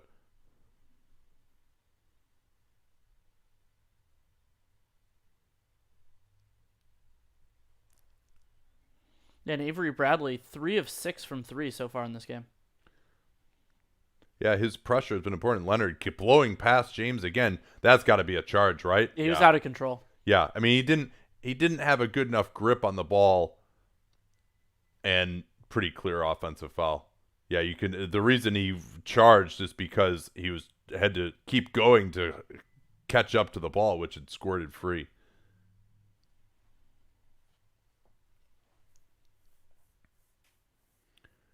And they're getting a legal screen on McGee. And I mean, both teams, I've been very impressed with the level of their pressure, just preventing the other team from running their offense very well. Absolutely. In terms of foul trouble, nobody has 4, and now JaVale, Danny Green, and Zubats all have 3. So it's something to keep an eye on. Yeah, technical foul likely on McGee, I would imagine.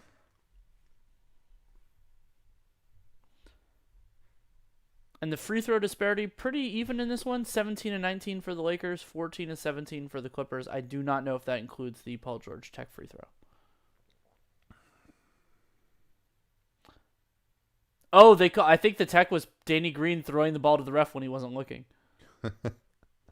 So Lakers, little mini surge here to go up 3. Clippers offense has not looked good early. Again, they're forcing Leonard out on the floor with that denial. Leonard blows by. Oh, man. And AD and McGee, both of them are wondering, hey, who should have been helping here? But LeBron, you can't give up that quick of a blow by.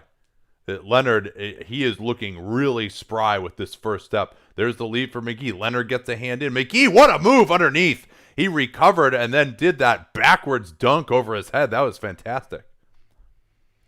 Now Kawhi off the screen. Zubac, AD coming over to help. Zubac tries to finish, cannot. AD recovers. Great defense from Davis. LeBron ahead to Green, who's not a great dribbler, and he gives it up quickly. It's gotten better, though. Morris wants some help. Tells Kawhi, hey, get the hell out of here. I got to guard AD. Now they won't switch it. Instead, Kawhi gets a hand on it. He's been good defensively today. LeBron's going to have to create to something. No, the spin move into the lane. Does he have time for the 3? No, air ball. And there'll be a shot clock violation. And that's the type I think that the league should get better at, just playing an advantage. Kawhi had the ball secured as the shot clock violation occurred. Also, just be a more watchable game. Now we get like 30 seconds of film. Yeah, I mean, you got to kind of have like a hard rule on it, though. It's true. At some point. Reggie Jackson is in now pretty early. He replaced Beverly. Kawhi, spin move into the lane, leaves it for Jackson, but not enough speed on the pass. Jackson along the baseline goes into 3 guys. No chance there, and AD is fouled. Yeah, and Reggie Jackson there drives into a crowd and tries to make a pass to the guy he sees that's open, but there was no space for Zubats to do anything with it, even if he'd caught it cleanly. Doc imploring Zubats not to commit a dumb foul on the offensive glass and just get back. Yeah, because that's his 4th, so I guess that's why he's filling it. Now, they could go to a bunch of different configurations here if they were worried about Zubats getting his 5th. Yeah, Zubats -9 tonight. Only 5 points in 5 minutes here for the Clippers to start this quarter. Here's Bradley off a screen from Davis, and he cashes out his 4th three-pointer of the game. That left corner has been kind to him this quarter. Yeah, and I think that was a miscommunication with Marcus Morris and Reggie Jackson. Both of them kind of guarded AD on the roll. Kawhi, little push-off, has to loop a pass out. Green closes out. Good job by Morris not stepping out of bounds, but he didn't go anywhere. Swing it out. They still got time here. Harrell sets the screen, tries to roll inside. Jackson missed him on that roll. Has to pull up for a tough jumper, and he makes it. I think that's the 2nd tough jumper Reggie's made in this game. Kawhi guarding Rondo here. They'll switch this. Swing it to Bradley. George closes him down immediately. With LeBron out of the game, they get into the post to AD. Harrell, too late. Too late with the help there for Montrezl Harrell. He's going to pick up the blocking foul, but he basically needs to be there, to me, right when AD catches that ball to pressure him up if Kawhi is fronting him. And you got to trust someone to sink inside of his man, McGee. That pass is in the air. They're holding the ball. They're posting AD for a long time. So you got plenty of time to recognize that and be ready to get over there when the pass occurs.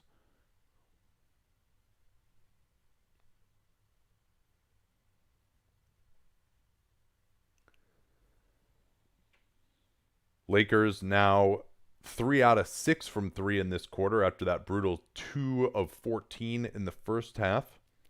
Clippers 0 for 4 from 3. That's been a big difference. Yeah. And the turnover margin, again, still pretty close. 11 for the Clippers, 10 for the Lakers. And about equal live ball split, too, 5 and 6, respectively.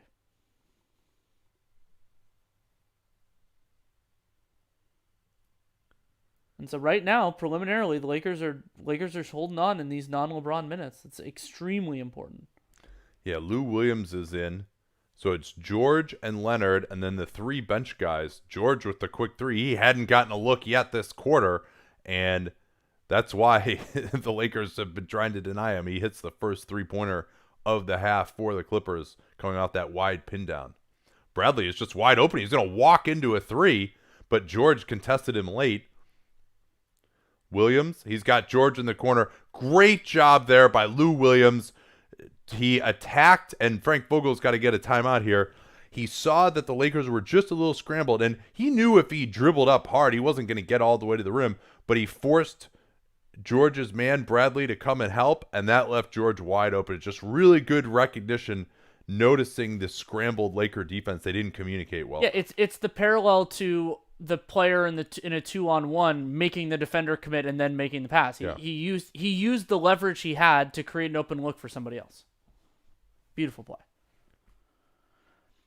Should we talk about boogies.com?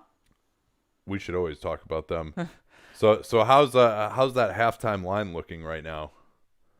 It was Clippers by 4, correct? Yeah. So not looking great. If you, that's not looking great, but Mark Stroutman's pick of Clippers, but 2.5 over, or Clippers 2.5. That's still looking reasonable. I mean, if they end up winning the game, they'll probably win it by a little bit more due to fouls and everything else. So in Stroutman, we always trust. You can keep doing that there. And boogies.com, it really is about information, whether that's converting the stuff that we say on this show into analysis that we aren't great at giving, or predictions by Stroutman and Adam Thompson, or just giving you those lines. You can get all of that at boogies.com. Yeah, you can shop around a little bit as well. Absolutely, and great sign-up deals too. So if you're interested in that, it's a great place to just have it. And since it live updates, you can just go there and just see what you're looking for and get it all in one spot. It's something you and I both love. It saves you time too. Will either Jackson or Morris matter for the Clippers at all? Yeah, I think Jackson, we may not see as much of him in the playoffs. Morris, yes, for sure. I mean, he's going to start for them. He's going to start and close, probably. I mean, and their defense has been really good since they got him, with the amount of switching that they've been able to do it. But then he also can hit the 3, which the guy who replaced Mo Harkless could not. Basically, how is AD done this year versus your expectations? I would say overall he's been better defensively. He hasn't been like defensive player of the year caliber. We just talked about this in our words, but I think he's been very good overall and been an important part of their success. Offensively, I mean, there've certainly been great moments, but I thought maybe he would be able to do a little bit more as the lead guy, whether it's those non-LeBron minutes, but it's also worth noting that they don't have great personnel in those minutes. So it's not creating the situation for AD's for his skill to really sing.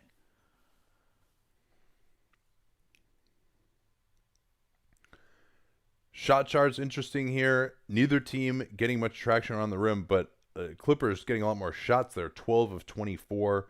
Lakers are 9 of 16. So both teams have protected the rim fairly well. Lakers with their size. Clippers have done it a lot more with wing guys helping, coming in, getting strips. Both teams shooting it pretty well from mid-range here. And the three-point shooting above the break has been absolutely atrocious for both teams. Yeah, the Lakers are 2 of 14 above the break, and that's twice as many makes on about the same number of attempts as the Clippers. The Clippers are 1 of 15. Oh, Yeah, the Clippers, 35% offensive rebounds still here has been massive. You don't see the Lakers get out rebounded like that very often. Rondo, pressured a little bit by Jackson. They screen away for Bradley. Oh, the alley-oop. That was a great pass from Rondo, but Davis couldn't convert it. The play was for Bradley to get a three, but Rondo saw Davis open on the slip. Here's Williams. Floats it up. Harrell, easy volleyball off the offensive glass. The big man. I honestly think they could give him an assist for that. I don't think he was trying to score. Lou Williams is always trying to score. That's a fair point. Here's Bradley trying to attack out of pick and roll. Davis switched onto by Kawhi. Let's see where the help comes from here. Jackson in the lane trying to help. AD across the lane. That is a difficult hook shot that he makes. But the Lakers, any points they can eke out with LeBron off the floor is helpful. Jackson trying to go at Rondo. Great recognition from Jackson that Rondo, I mean, he's another one of these guys. JJ Redick has this problem too, where most players, okay, we're kind of back.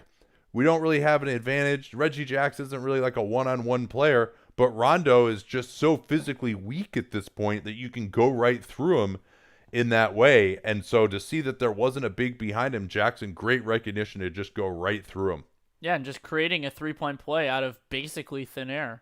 Yeah, I mean, like Trae Young, JJ Redick, Duncan Robinson is kind of like that. Just guys are like, yeah, you don't have the physical force to contain me, no matter, just any NBA player, basically.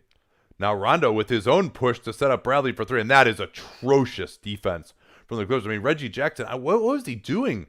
And then George overreacts to Rondo and leaves the hottest three-point shooter in the game open right now. And there's another defensive liability here, engaging Kuzma in a conventional pick-and-roll defense. Kuzma guarding Harrell. That is not an amazing matchup for the Lakers. So Clippers now taking advantage of this defensive group for the Lakers. And even though it would affect their spacing, I mean, they have other defensive personnel. We haven't seen Dwight Howard in the second half. Yeah, I mean, Howard is another one of these.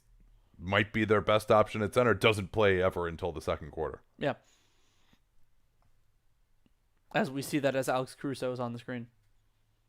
And like they could even use somebody like I've thought that Jared Dudley has been underutilized in the Lakers rotation. It's not Vogel's done an excellent job this year, and I don't want to make any bones about it, but these decisions could be incredibly high leverage later on in a month, 2 months from now. I mean, Jared Dudley might be better than Kyle Kuzma for what they need.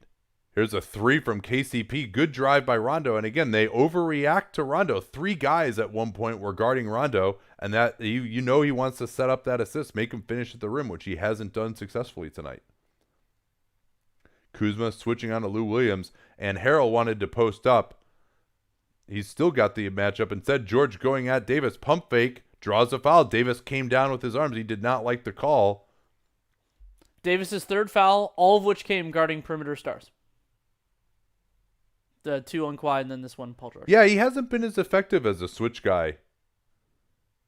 Yeah, and I think Davis is going to argue that he was clean. He also comes down onto the forearm of George here, though. Yeah, so he makes... Yeah. Yep, that's a... He got ball, but he also got lots of arm before ball. Yep. No, that's the right call. Yeah, and Paul George has been great in this game.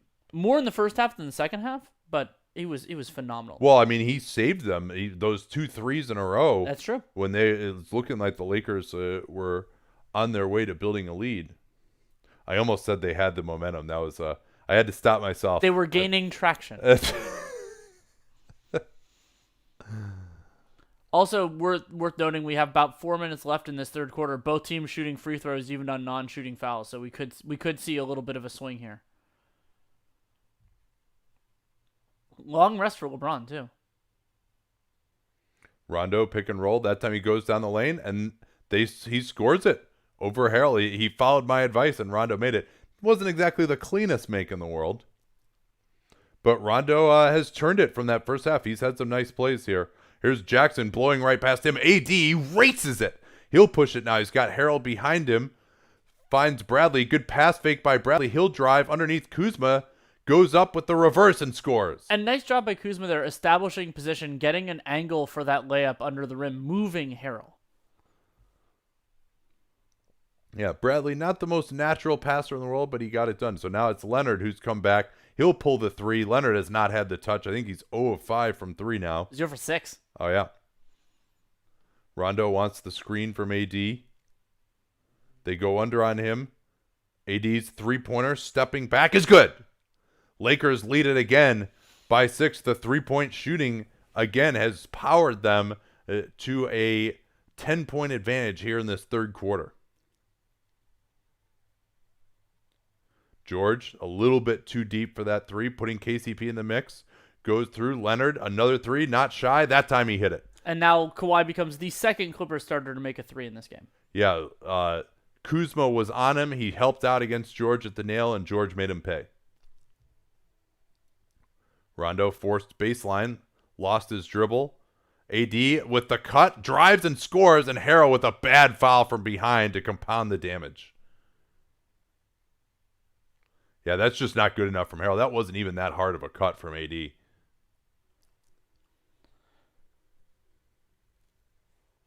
And so right now, the Lakers, they're even in LeBron's minutes, and I believe they're +5 pending the free throw in non-LeBron minutes. Which is pretty amazing, especially when you consider the disparity overall this season.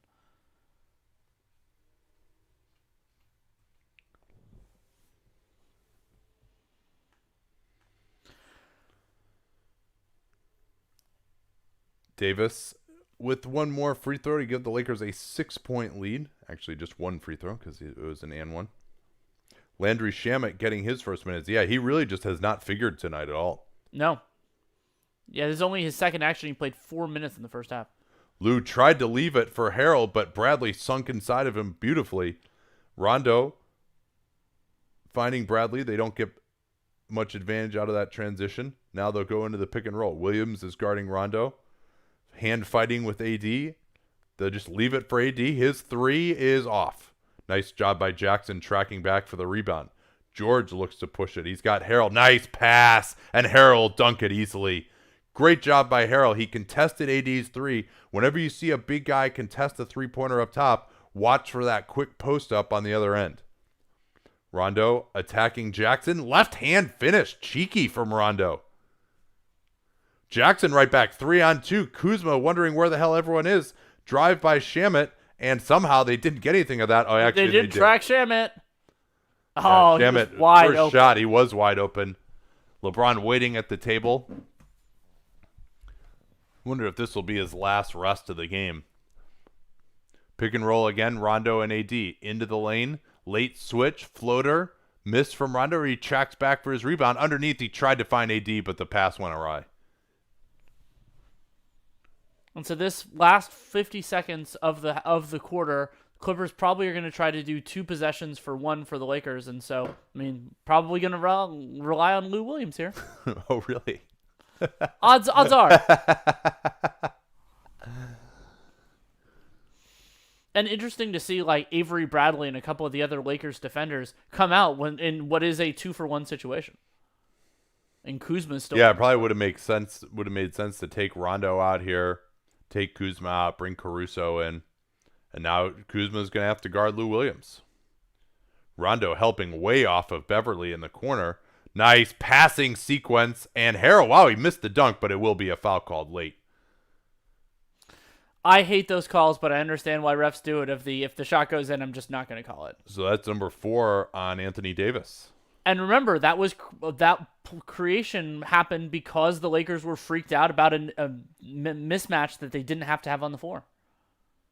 And especially when LeBron's out there, it's not like they're going to have Kuzma run the offense on this possession. Was that AD's 4th? Yeah, that's what I just said. I missed you saying. He, so this would be his normal rest time anyway.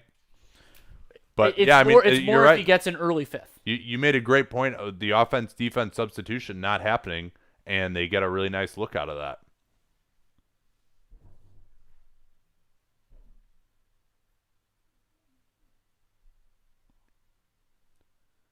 Harrell, another 32nd overall pick, I believe, in the 2015 draft. Do the basketball reference. I think you're right, though.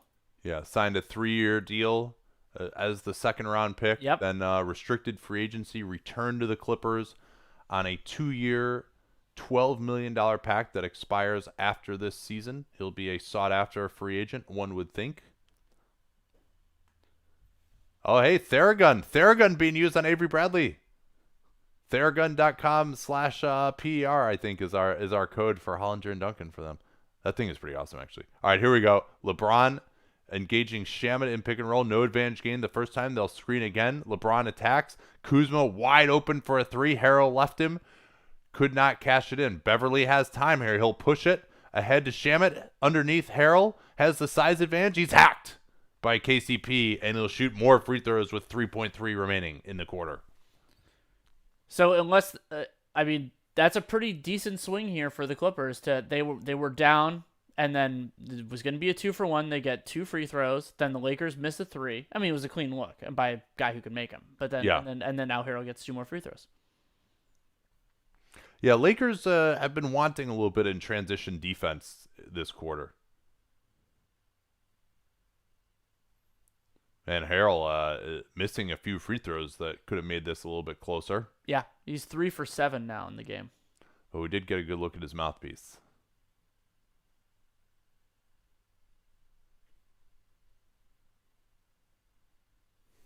And appropriately, the Clippers are taking Lou Williams out for this pretty clear defense-only possession. Good job, Doc. Yeah, Lakers doing a little bit better job on the defensive glass. Clippers are on a 33% offensive rebounding. It was, I think, 38% in the first half. Kuzma, he's going to get a good look here. Pulls up over Beverly. Short. And 4-point game. Big quarter for the Lakers. Yeah, 36-28 in their favor. Yeah, and the stat the broadcast is showing us 41-0 when leading after 3 quarters. Oh, by the way, someone commented that the whole score isn't in the. Oh, you can't with the way ABC does it. You can't do that because we'd show half the screen. Oh yeah, I guess that's true. Yeah, it's when they separate out like that, you can't do it. All right, let's hit some questions here. How does the hand as part of the ball rule work? Looks like AD got all hand. I mean that one's a little different because he got I think if you're. I'm not sure if this is technically written in the rule, but if it's like I'm going up like this and then, holding the ball and the hand hits my hand and just pulls it off and doesn't really hit the ball, which is what happened on that block, that's probably going to get called as a foul when you see the guy's arm getting pulled off the ball. Now, let's say I'm going up like this and then someone comes through my hand like this and blocks it. That probably is not going to get called a foul as often. I don't know if that is technically written in there, but that's my observation of what's going to get called and what isn't. We've gotten asked a series of different things about coronavirus. The answer is we don't really know yet. I mean, we're going to have to see what the guidance is from the league for whether it's summer league or attendance and all that stuff. And when we think we have analysis to add, we will add it. But it's just too early. I mean, selfishly, I certainly hope that they play the games with no fans rather than just canceling the season. I'm pretty confident that's what they would do. Yeah. But it's logistically difficult, and these are very hard decisions that thankfully we don't have to go through that often. So we'll see what they do. How do you guys see Waiters contributing for the rest of the year? I think the Lakers need as many options for offensively, ways to turn in the non-LeBron minutes as they can get, and I think Waiters could provide some value in that. I do not like him playing with LeBron. And so I think that he could. I don't really like him there. So my concern with Waiters is similar to my concern with Rondo in that I think there's more of a chance of those players being over-trusted and overutilized rather than being underutilized. But at the same point, the equity that Waiters has is nil, so it shouldn't be that big a deal. Has the Pelicans trade haul for AD or the Pacers haul for Paul George turned out better compared to their expectations at the time? Well, compared to expectations at the time, the bigger jump is the Pacers group, because the Pacers group, Oladipo and Sabonis, we weren't thought of as being that highly. Oladipo made an All-NBA team shortly thereafter, and Sabonis has been better than anticipated. Whether he was deserving All-Star or not is a different question. For the Pels group, we're just going to have to see over the passage of time. Now, I would rather have the haul that the Pelicans do, unless Oladipo really is that All-NBA guy moving forward. We just don't know, because they have a lot of bites at the apple, and I value that a lot. And with Lonzo and Ingram and everything else, and my Ingram, there's a distinct chance he's never as good as Oladipo was that best year, but he could be, absolutely.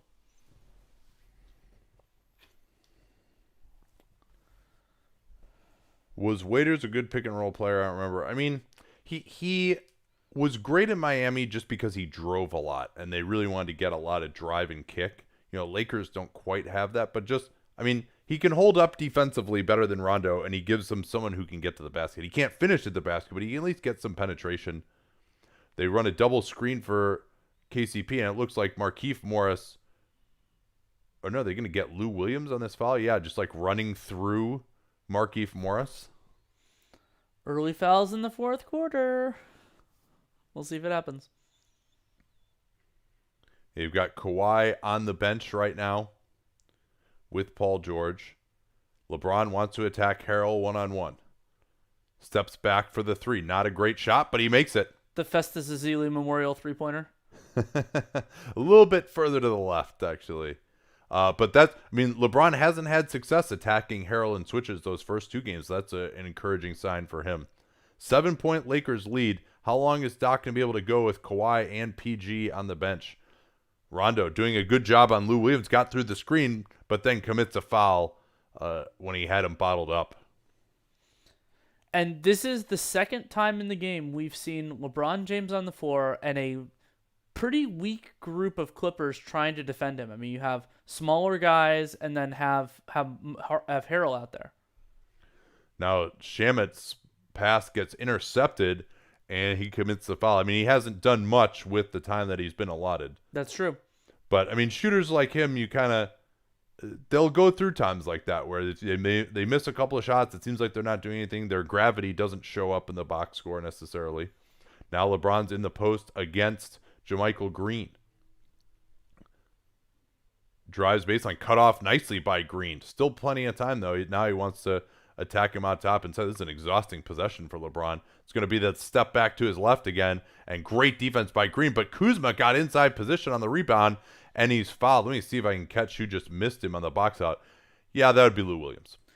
And that's the Clippers' third foul in the first minute and 14 seconds of this fourth quarter. The Lakers are going to be shooting free throws very soon.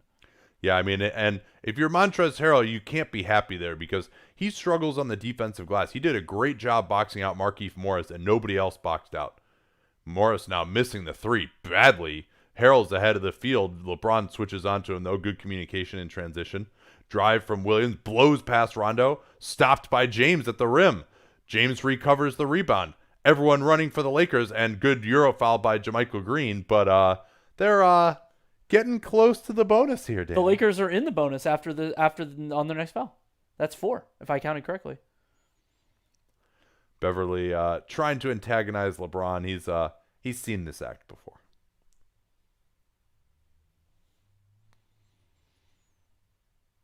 And not only does this help benefit the Lakers of them getting to the free throw line on shooting fouls, it also helps them slow the game down a little bit. And if they think LeBron's going to play the entire fourth quarter, those stoppages could be very important. If this is every couple minutes of game action, they get extra free throws. It's huge. Yeah, I think the research shows that being in the bonus is worth 1.5 points per possession or something like that. Kuzma gets a nice curl, switched onto by Harrell. That was good communication for the Clippers. Kuzma going at Harrell, stopped. Drive by LeBron past Leonard, and he's blocked from behind. But Kuzma, again, he's opportunistic offensive rebounding. And again, no Clipper got inside of him. Beverly had some position to do that and didn't. And I appreciate Kuzma trying to make a play with some of the effort. He hasn't been a primary offensive option, and that's how he can make himself more valuable on the floor, even when it's not working for him. Yeah, and Kuzma he's 3 of 7 from the field, but I believe 2 of those 3 makes were in this context. Yeah, I misspoke, by the way. It's not 1.5 points per possession. It's plus 1.5 points in offensive rating. Yeah. Yeah, sorry about that. That was you are correct to be incredulous at that because I completely misspoke. Oh, that's interesting. Just briefly, Jonte Porter, also known as the younger brother of or older brother, Michael Porter Jr. He Yeah, I think he's he's younger actually. he signed a multi-year deal with the Memphis Grizzlies. I didn't realize that he had actually made himself eligible for the draft after tearing his ACL last year. But uh, thoughts on Mark Jackson as a candidate for the Nets job? Oh boy. Well, so I'll take this one first. I think the number one job of whoever it is going to be keeping Kyrie Irving sane, and the number two job is going to be getting good effort out of Kevin Durant in ways other than scoring. And so that's not, you don't necessarily need an X's and O's master for that. And if he's the guy that those guys want, simply by him being that guy, he's going to have more cred with them potentially. Now, do I think Mark Jackson is a good coach? Do I think he's the right coach for like playoff adjustments and for like, no, I don't necessarily think that that's the case. He also looks a lot better when he has a real staff, which he didn't have by the end of his Warriors tenure. I ultimately though I don't think Jackson is the right choice. I think Ty Lue is a much better choice because Lue to me, he is just a calmer voice. He's navigated the waters with high profile teams before. Jackson, he's famous for his kind of us against the world and all these weird motivational things where he's like pitting people against each other and he doesn't trust anyone. And so, I mean, that to me is the exact wrong kind of voice that you need for a team that already has some interesting personalities. Yeah, I broadly agree with that. But another challenging force will be, does the guy that KD and Kyrie want to play for, is that the same type of person who will motivate them to play defense? It's like, or do they want somebody who doesn't force those same things? It had a comment from a alphanumeric screen name. I'm amazed that Deion Waiters got another shot on another team after all the escapades with the Heat. And I mean, it's really the Lakers are the only team that I think he can really help because they just are so desperate for another playmaker who can shoot it passively and hold up defense. I mean, Deion Waiters was a really good part of a very good playoff team because he is capable of making shots okay enough. He can dribble the ball, and he's got that stout frame and the long wingspan to have some versatility defensively. So I think they absolutely should take a shot at it. I think he's going to give him more than Troy Daniels. Yeah. If it doesn't work out, it doesn't work out. Leonard is back. Clippers now trailing by 9. He's guarded by James. Goes into James. Good defense by LeBron. Great. Now it's a quick drive from Green. What a pass to Harrell, and he finishes. Markieff Morris came over with the help, and JaMychal Green, not known for his passing, snuck it through.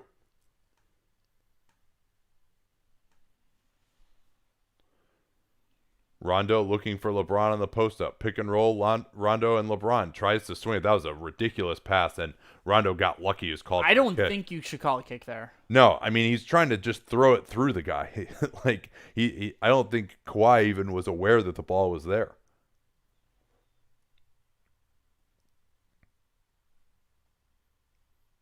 Kuzma going at JaMychal Green in the corner. Good defense, and Kuzma can't hit that half hook. Harrell waves everyone ahead. He'll bring it up. Now gets it to Williams. Pick and roll. Nice drop-off pocket pass. Oh, LeBron with the block from behind on Green. Green fights it up again. LeBron and Morris stop him again. So this group, Danny, no center at all. No AD. I guess LeBron is the center here. LeBron tries to drive on Green, and then another offensive rebound. It's the Lakers who have turned it in the second half with their offensive rebounding after the Clippers dominated the backboards in the first half. Williams, what a crossover on LeBron, leaves it for Harrell, and then a terrible foul. That was such a bad foul. Rondo, man, he is just so weak, dude. Like, play with some force. Like, he used to be like a strong physical player. He just, I don't know why, he just doesn't have it in his makeup anymore. Now you're worried about a potential flagrant foul there, but if you can just wrap a guy up hard, generally you won't get called for the flagrant. But obviously, as you've talked about many a time, that's the worst of both worlds to foul like. Or go hard at his arms. Like there are a couple different things you can do to make sure the shot doesn't go up. If that's what's important to you. Wow, so and Harold misses the free throw anyway. I mean, you can tell he's scuffling because that arc was a totally different arc than what he did before. He clearly decided to himself, okay, I got to shoot it with way more arc this time. You never want to see that from a free throw shooter when they're just like playing with their form and it's not just learned. Here's the drive by KCP and no rim protection that time for the Clippers. He was able to beat Lou Williams. And honestly, Danny, I think they probably got to call it on Lou Williams in this game. I don't think he's giving them much. He gives them a place to attack defensively. Like, if you need someone else to run pick and roll, put in Reggie Jackson. JaMychal Green is out. I thought he had played pretty well defensively. Agreed. Rondo, there's a lot of switching here. No, they don't switch it. Instead, it's LeBron with the jumper. But again, that's Lou Williams being out there that got LeBron that jumper. They throw it ahead. Beverly, he's shut down by LeBron. Harold trying to post it on Markieff. Let's see if they decide to help here or not. Facing up, puts him in the mix, goes baseline, tries to draw the foul, throws up a floater, and he does draw the foul. And I'll probably talk about this, assuming we do some of this on Dunked On. Patrick Beverley's brand of guard defense is actually, to me, less valuable against the Lakers than almost any other good team because they use their guards less to handle the ball. And, I mean, in this game, offensively, Beverley's limitations have been there. He's only taken 3 shots, and he only has 1 assist. And then he had those couple turnovers when he was trying to bring the ball up before. Yeah, I mean, I'm liking this group here for the Lakers with no center. Davis is going to return. I presume he'll replace Markieff Morris. We haven't seen Caruso yet this quarter, but Rondo has actually played pretty well. We will soon enough. We'll see. I think with Rondo playing well, Vogel might be inclined to stick with him. I want to see, is LeBron going to get another break? He's only on 28 minutes right now. So he could get to 36. I mean, it would be a long time to play about 13 straight minutes. Maybe he'll get like one very quick break. Do one of those like Ty Lue used to do where you pull him right before there's going to be a stoppage.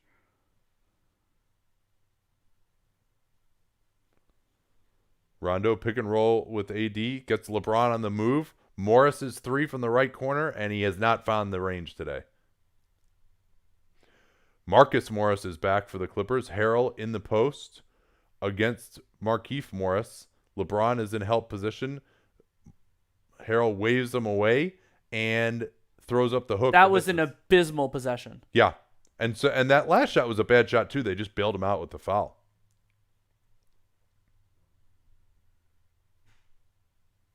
Here's LeBron, rejects the screen and scores and one.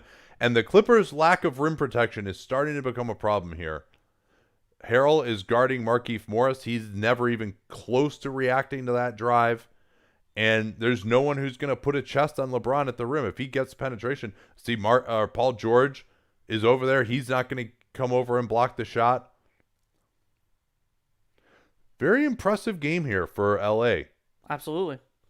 And I mean, that's just brilliance from LeBron. He sees Kawhi Leonard looking to his right to see the screen, and he just decides to attack his top foot instead and blow by him.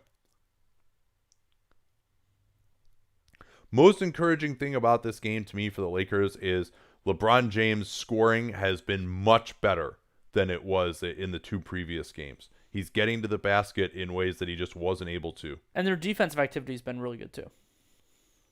George attacks KCP. AD is right there for the charge and will go the other way. AD was setting that up for weeks. And George missed the pass to Harrell. He had a little alley-oop to Harrell or a bounce pass on a drop-off, and great job by Anthony Davis stepping in there. Clear charge.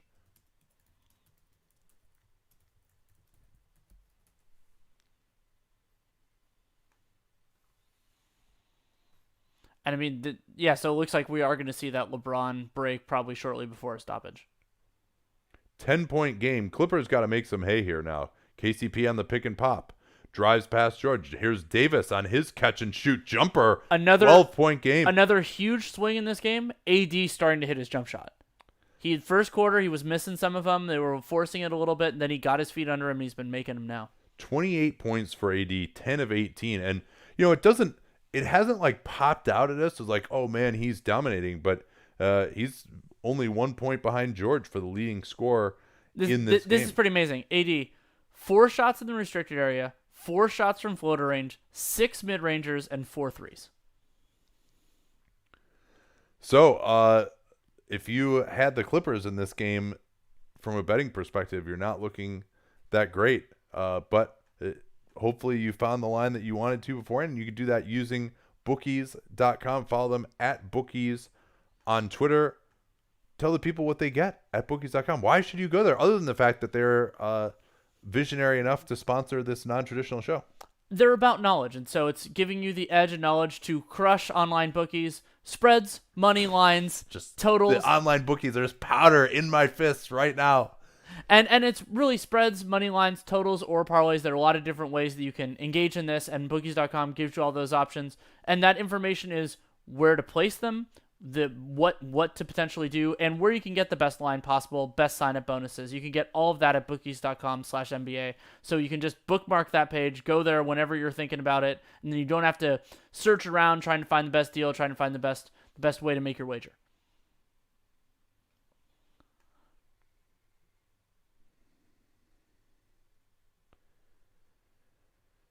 Let's see here. Not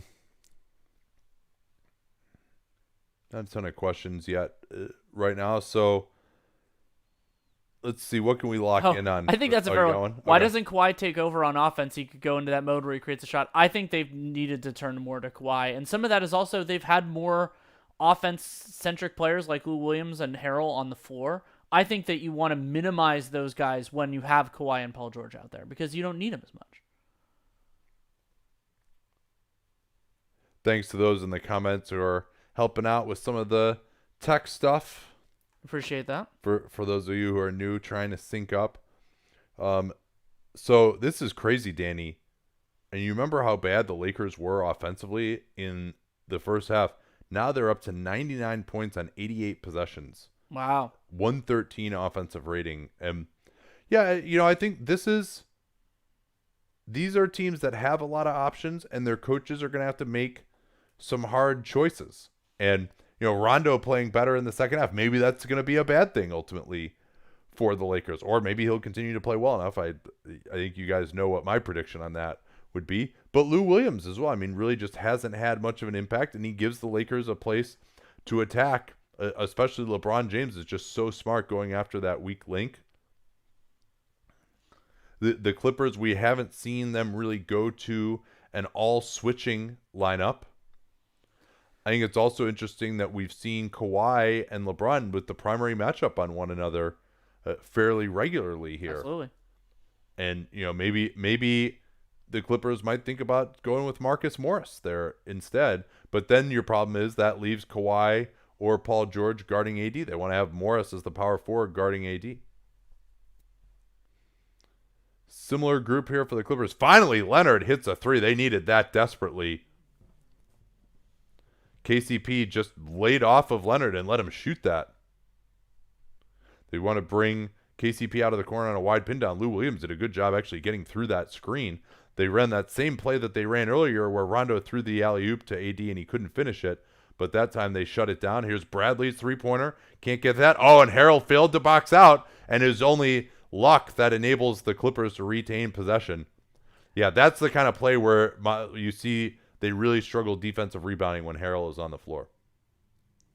Would you consider going back to Zubats? Yes. I mean, what I really would like to see is JaMychal Green at the 5.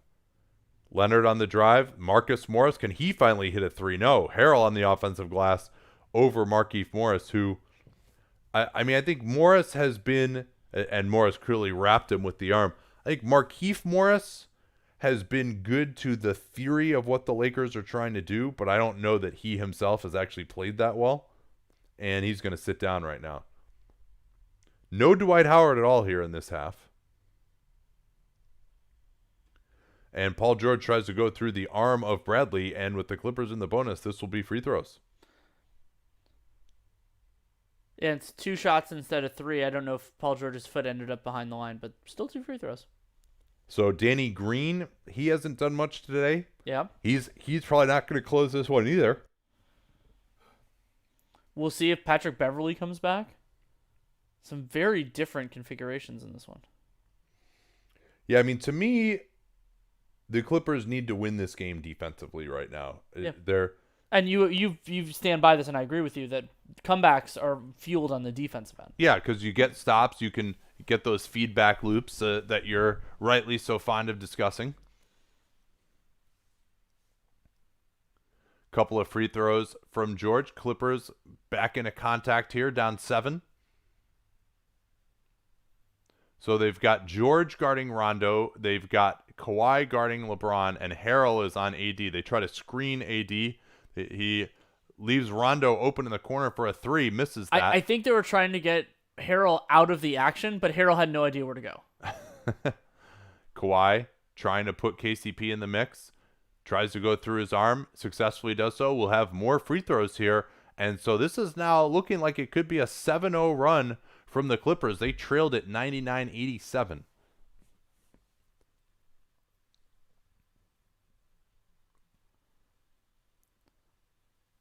And once if he makes both these to cut it down to 5, I mean, then it's only a couple of stops away. I mean, the Lakers have some material advantages they should use, but I mean, this game is far from over. Yeah, and so really short on that free throw. Yeah, not good at all. So Lou Williams is going to be guarding Avery Bradley. Lakers have tried running Bradley off some screens for 3. I'm not sure that that's their best option. The Rondo James pick and roll, they're going to switch that. I think the James and AD pick and roll, that's where you might want to go here and see if James can attack Harrell on the switch. They can go at Lou Williams. That's what they're going to do here. James gets through the screen. Oh, what hands from Leonard. Now George is in transition. He's attacking KCP. Tries to draw the charge. No, that's a bad call. That should be a blocking foul. Yeah, he wasn't set. Well, he just didn't take it in the chest. Like, he's going through his shoulder. He's not in his path. Yeah, man. I mean, that's probably a foul from Leonard. But he's got a reputation. I mean, so yeah, look at this. Like, George, this is the number one thing that they say, and they're just wrong about this, that call. What they say is you have to be in the guy's path. George's path isn't going towards the rim. He's going on an adjacent angle to the rim, and he just catches the shoulder there. KCP screening for LeBron again. Pops. Lou Williams is attacked, and they lay it in. And again, Lou Williams you're not going to have the ball in his hands, right? It's George and it's Leonard right now. What use is it having Lou Williams in a game to just get attacked like that? Harrell looks to hand off to Leonard, rolls it. They switch. Leonard stepping back on LeBron James. Just such a good shot. And so Frank Vogel will take a timeout here. This is his, he actually has another use it or lose it timeout as well if he wants to take it. But off of a make, they weren't going to get a fast break, so we'll see if he comes in with any substitutions or not here.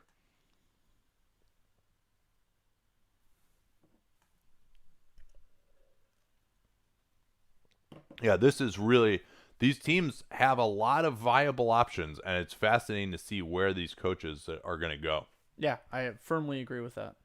So anyone want to ask some questions just about this game here?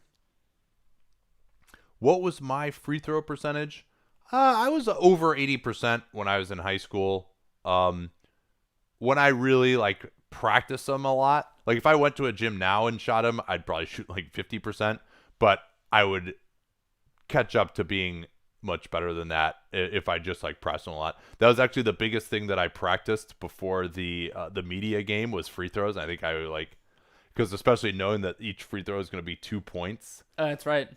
So I was I'm pretty big. They're probably going to foul me. I need to just make my free throws. Of all the things I could practice, that's the number one thing that would add the most value. Why didn't Doc challenge that charge block?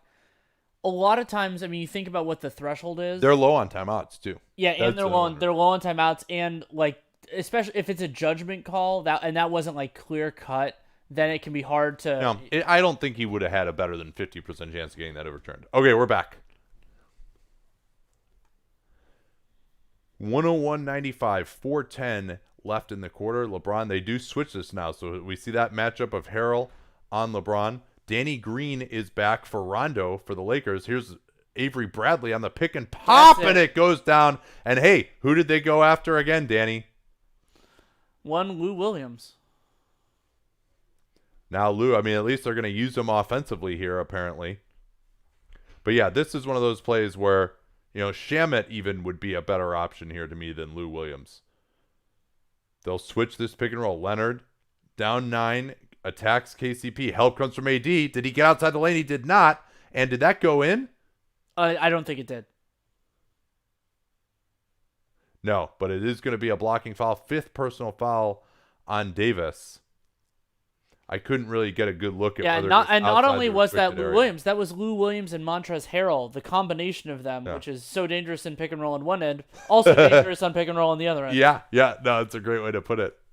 I was like, I could feel like where you're going here. I guess Lakers are going to get another use it or lose it timeout here. Yeah, and the Clippers only have 2 timeouts left, so that's a big reason why Doc didn't challenge it. Let's see here.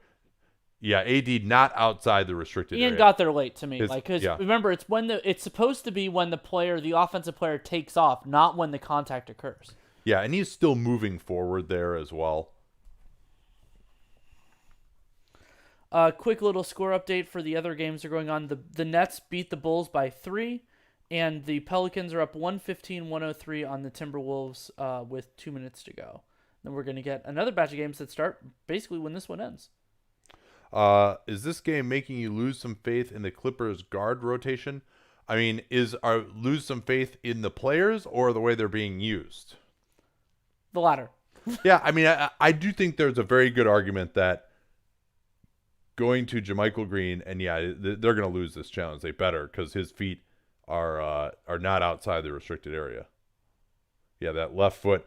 And now he gets on his tippy toes.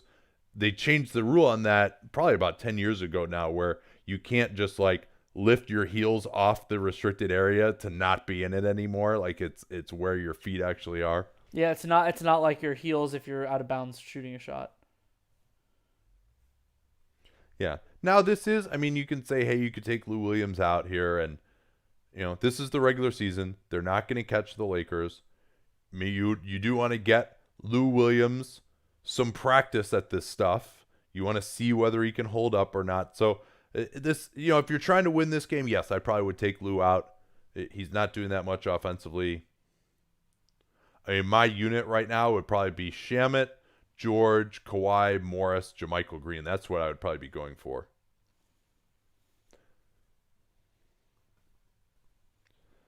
What are your guys' general feelings on Eurofouls? They are my least favorite European thing, which ironically has been eliminated now in Europe, and we still have it. I talked to someone who works for the league, and I asked them why they didn't implement the stuff from Summer League that was anti-Eurofoul. He's basically no one complains about that enough. So we got to complain about it even more, apparently.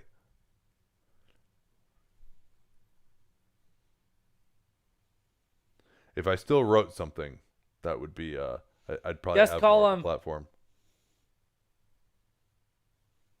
Leonard pressuring on James with 8 on the clock.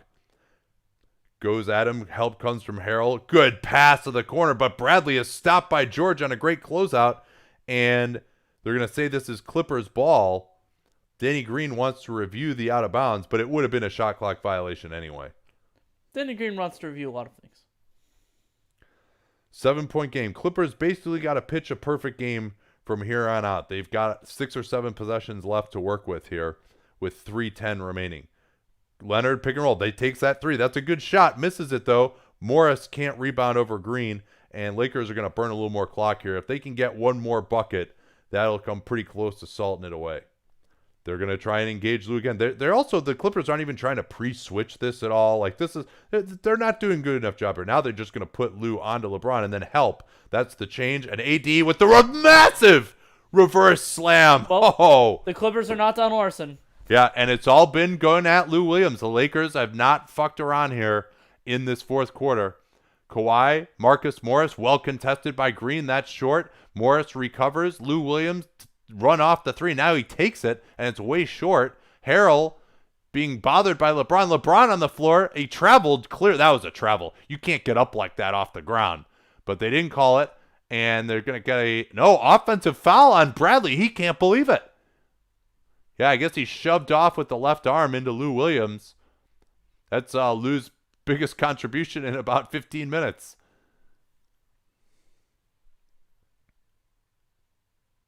And a good call there on Bradley. That was a good push off. Yeah, I mean, that's just what you see when guys aren't comfortable with their dribble, as Bradley has never really been in his career. They shove off like that. They call the switch out. Leonard going into AD. Tough pullback. Man, he's so good from that mid-range. Clippers' heart still beating just barely. James will run the time down here. He wants, you know who he's going after. Lou Williams. Finally, they pre-switch this, and they're not going to involve Lou Williams in the play. And LeBron now gets the screen. That just brings George over to guard him. LeBron going at George, and he got him on the forearm, and that's, if LeBron hits one of these, it's going to do it. So Clippers finally got their shit together to pre-switch and get Lou Williams out of the play. The fact that it took them 5 possessions of Lou Williams getting beat up to try that is pretty sad.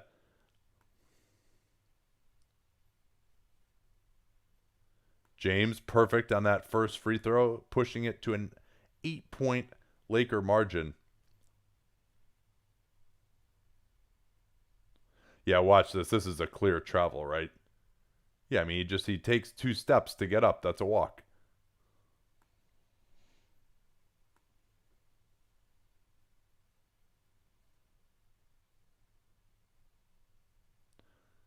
Lakers going back to Markieff Morris. It's under AD actually out of the game now to preserve him from a potential 6th foul, no doubt. Morris loses it. Now he's pressured up way at half court by Green. Gets past him. Tries to drive into LeBron. That's going to be another charge. No, they give it a block. Wow.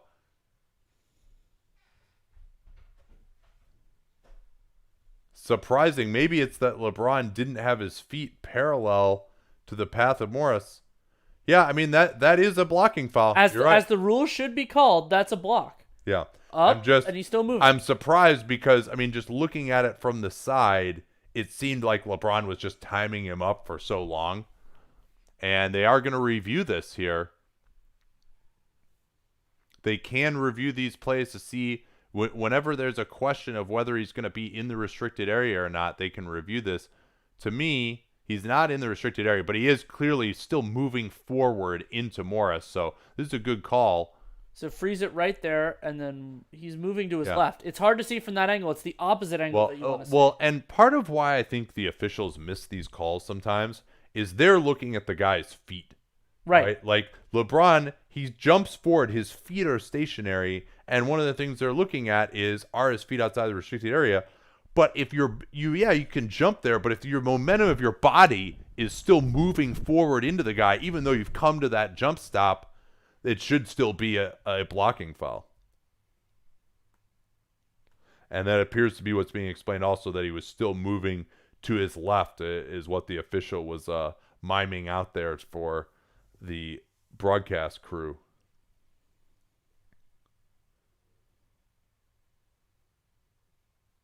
Yeah, he's definitely still moving. He turns his body into him.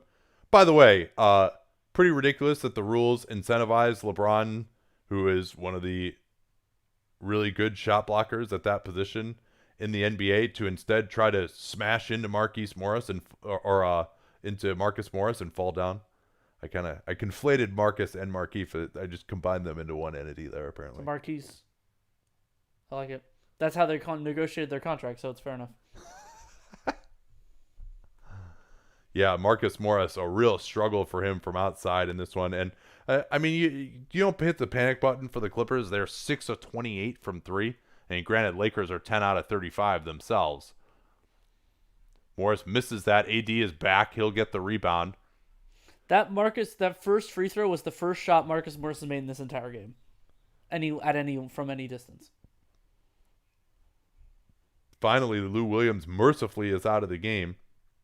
LeBron wants to go at Marcus Morris. That was his prime attacker, and goes right at him, and it's going to be a foul. I think it was Harrell who came over and got him on the arm. Let's see. No, it was Marcus Morris who got him. Yeah, LeBron, he called out who he wanted to come over, and interesting that Marcus Morris was the mark he was looking for.